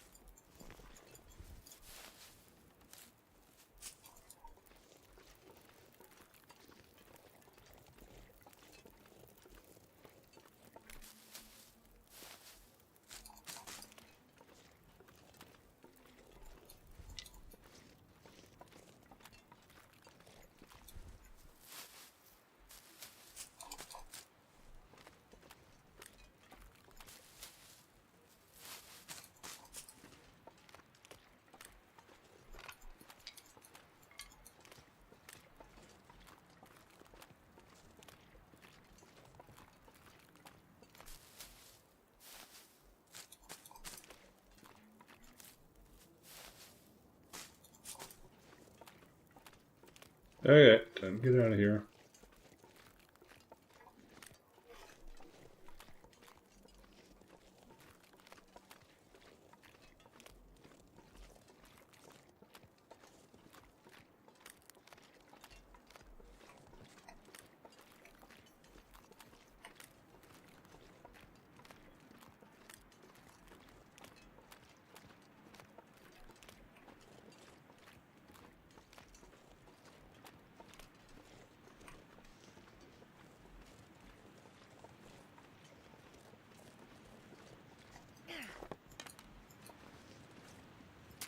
Yeah, we missed it.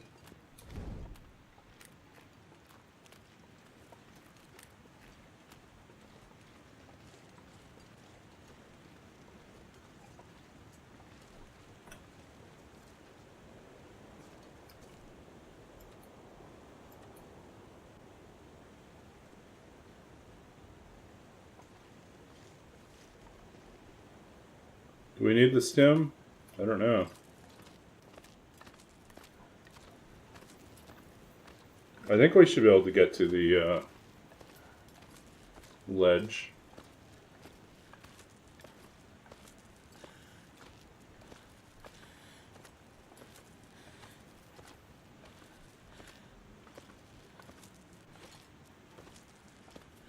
Okay, come on. Come on, you can do this. No, no, no. Come on, we're so close. Oh, hop onto the ledge. Okay. And here comes the blizzard. We're not going to be able to make a fire.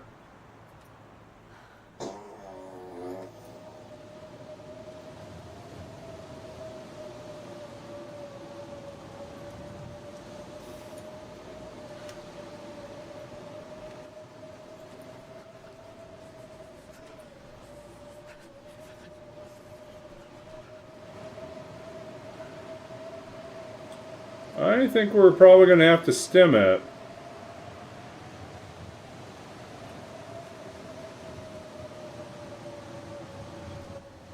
Yeah, bad timing. We don't really have a choice.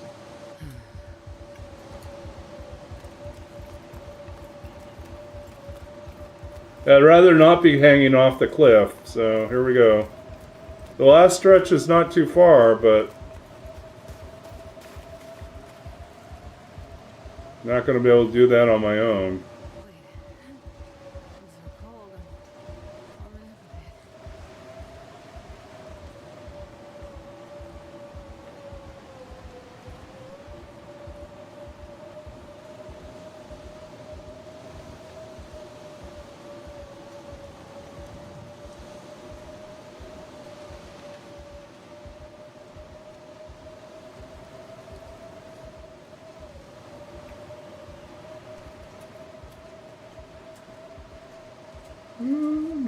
Run. We're going to be exhausted in a second, so we might as well run.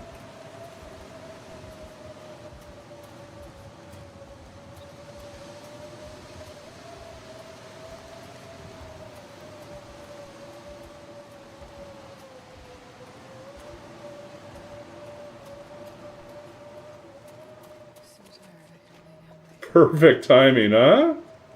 Look at that. Look at that. Made it all the way back.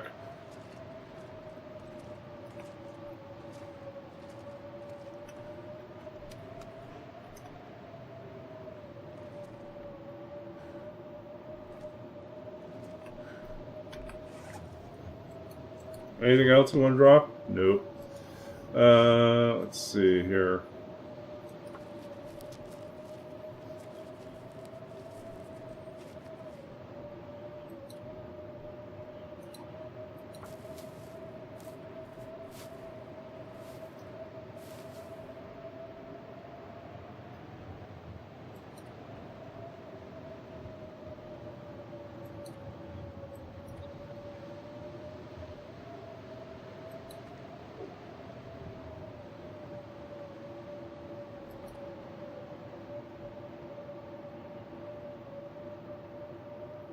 Yeah, we may have to eat a cracker box.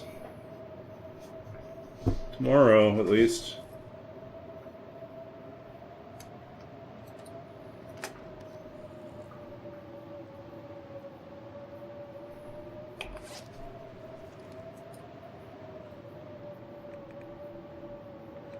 Okay, we got a lot of extra torches we do not need.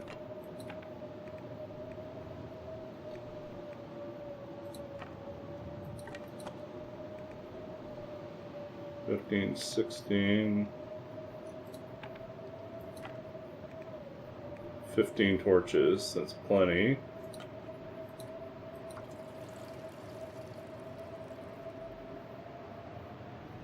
Well, we're doing okay, but we had to eat some of our crackers already. We had 6 crackers at one point, so we were rolling in big crackers.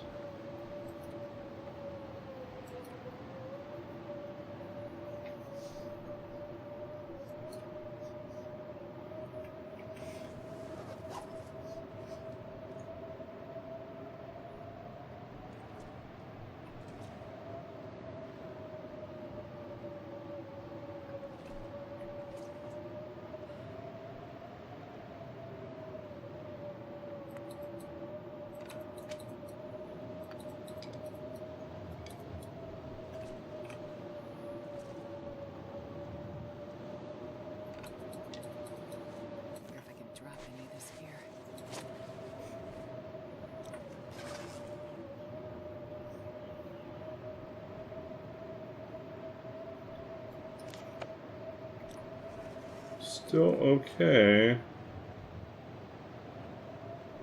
How lucky do we feel?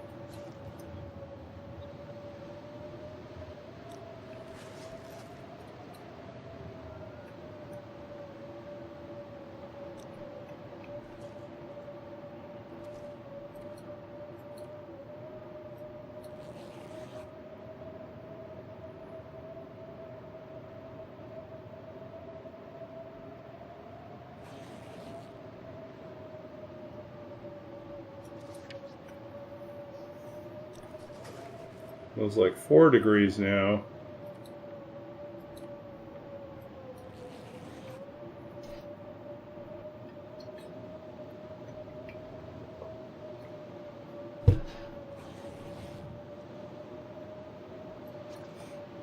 Two degrees now.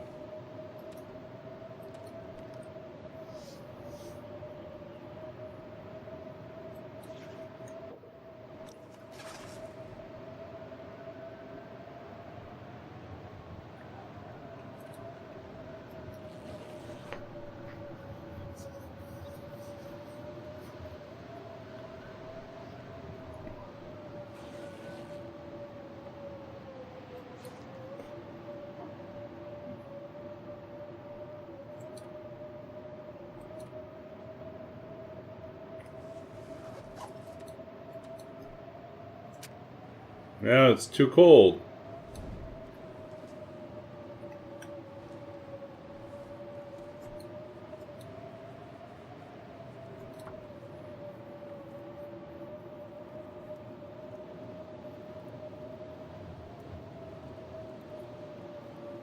Come on, little fire.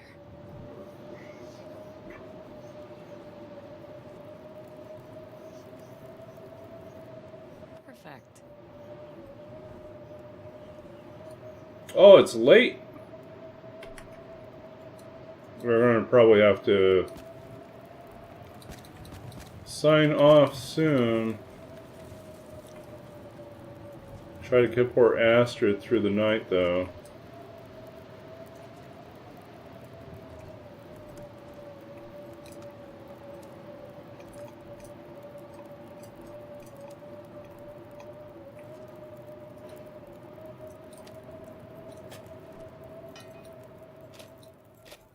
Yep.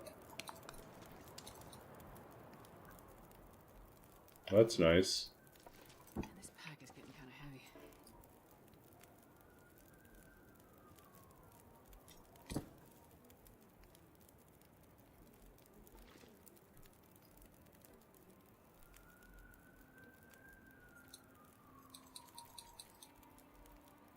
Try to sleep for 6 hours now. Don't die! Don't die.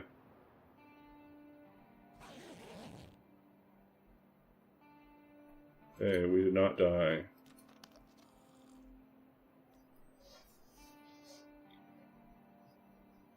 God, I could eat a horse.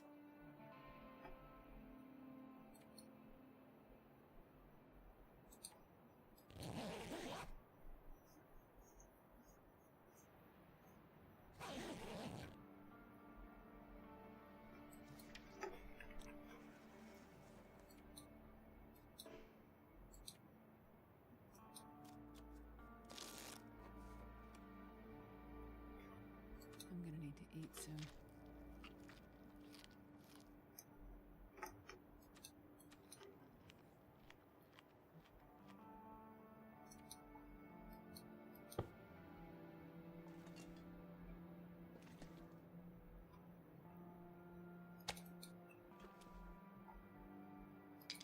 I'm not sure I can carry much more.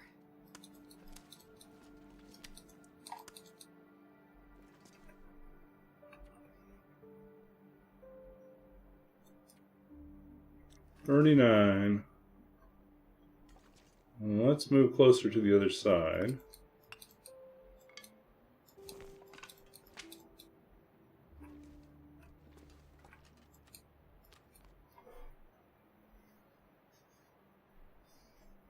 Rammer, Slammer, Bammer? I have no idea what that is.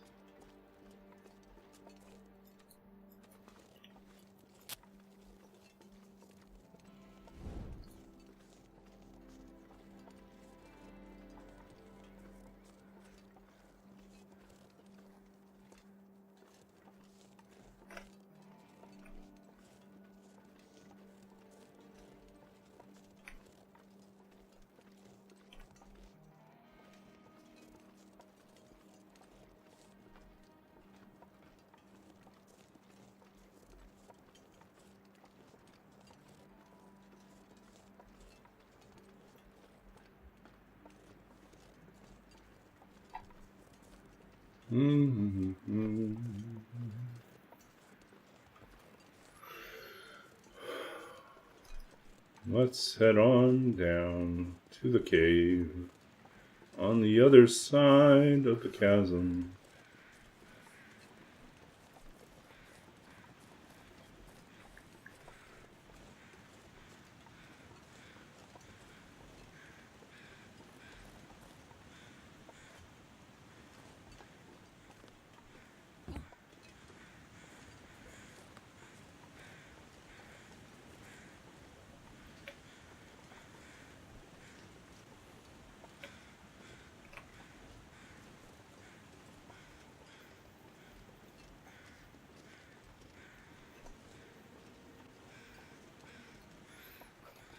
So let's see. I am do D&D tomorrow night. Friday night most likely will be TLD stream. Saturday night, no TLD stream unless I start late. Sunday night, probably TLD stream. If I'm feeling up to it, I might do a Saturday afternoon stream. Haven't decided yet. Or not a Saturday afternoon, a Sunday afternoon.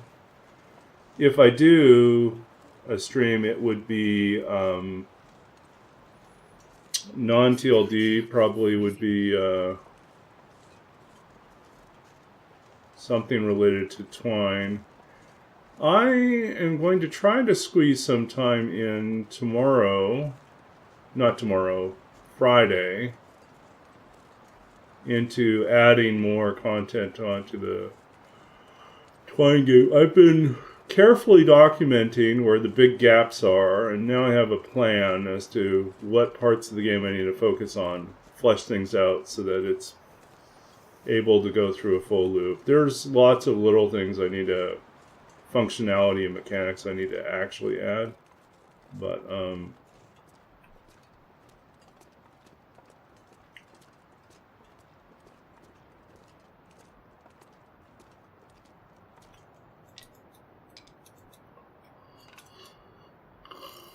ooh. Okay, so too early to leave.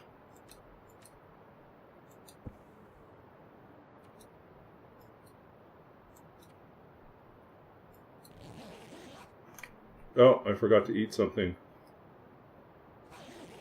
I think I just lost my... Oh, we didn't lose it. Okay, good.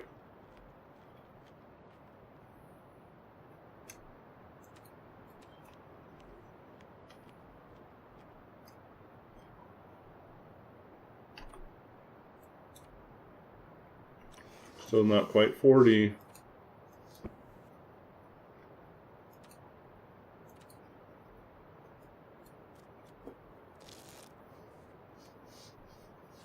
Okay, this is where we're saving for tonight. This is almost day 40, day 39.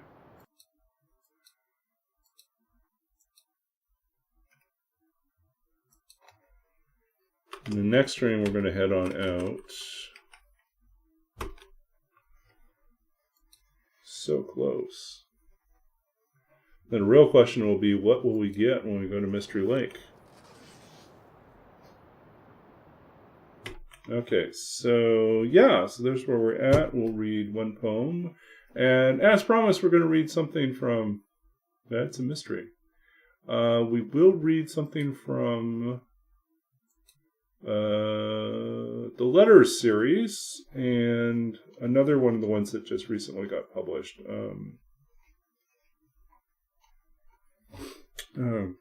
I need to carve out some time to do some revision and writing work too. Okay, so this is letter 25 from the Letters to the Unknown Wife series. This one, like the other one, yesterday's poem, was published in the brand new edition of Poetry is Currency.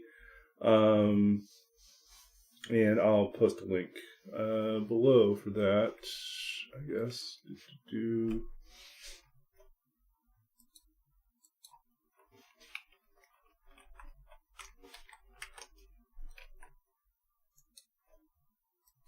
Let's see, poetry, currency. Okay, so that's a website. I'm the feature for the next couple weeks, I think, and we're going to read the poem. Yeah, okay. Actually, I guess we could read it directly off the website. That would probably be cool.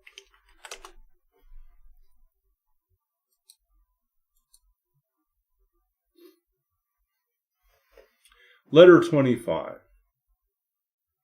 The power's been out for days. Windstorms have knocked down the lines, and a cold gray has settled into the backyards and side streets of the city, now quiet, but for a few windows that flicker with dimming candles, and the cars casting their light like fishermen into a dark sea. From here I gaze out, wondering where you are, and if you see the same bridge, the same orchards, the same unlit homes, where strangers stumble through rooms full of night, each voice like mine calling out into the palpable quiet, "Is that you? Is that you?" What should I make of this silence? Well, all that you do not say sleeps in the walls filled with crackling wire, sparking heat. Okay, letter 25. So that's a poem from an unfinished project, part of an unpublished work that was called Letters to the Unknown Wife. I may go back and finish that project at some point. That's one of the challenges, is just feeling like you're not, let's see here, feeling like it's hard to step back into the same mindset of when you were working on something if a fair number of years had passed since you worked on it. So I don't know if I can quite step into it. Every time I try to edit those poems, it's a real struggle. And so I think writing something new for it will possibly be a struggle. But it's not completely, it hasn't completely disappeared from me as like sort of a mood or a perspective or a concept that I wanted to write. I think I could still step into it and write some more. So I think I may still try that this summer, get more done. But I mean, other big projects are really wrap up Into the Dark Woods, which I keep on promising myself I will finish one of these years. So I just need to finish that up. And I have so many ambitious things I'm trying to do in that game. And I just need to buckle down and do them. So... and then also force myself not to keep branching, but to start tying up things. I've been trying to address that in some of the more rare branches that are hard to get to, is find ways to link them back to things that are more commonplace. Anyways, so that's us for tonight. We're going to go find someone to raid.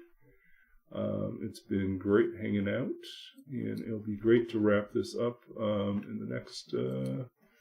we'll leave and go to Mystery Lake next time. So for now, we've got to find someone to raid. So what do we think? Deadpool's on break. Who else is going on here? Do I know any of these people?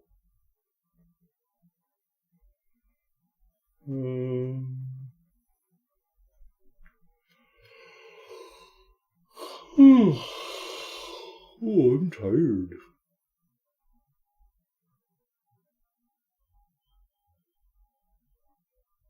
Lots of people doing Wintermute.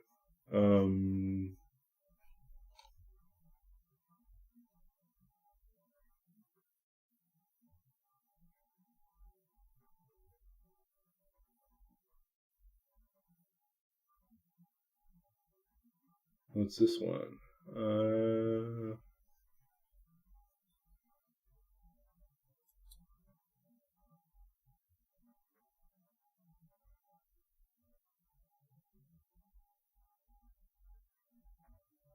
Okay.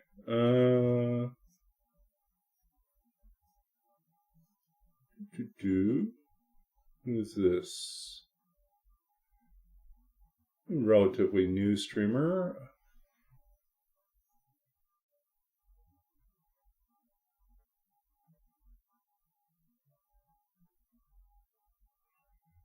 Okay, we could do Uranian Usurper.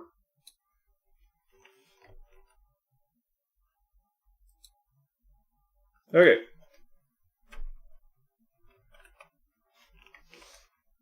Okay. This person seems pretty sassy and fun, so we're going to go over there. Thank you all for hanging out with me tonight. I'll be back on, as I said, I'll be back Friday night. And we'll see if I can figure out something on Saturday. If not, we'll see you on... Okay. I'm not certain if they're doing story or yeah, I don't know if they're doing story or... Oh, they are doing story. Okay, they're doing early episode. We'll drop in anyways. Thank you all. We'll be back.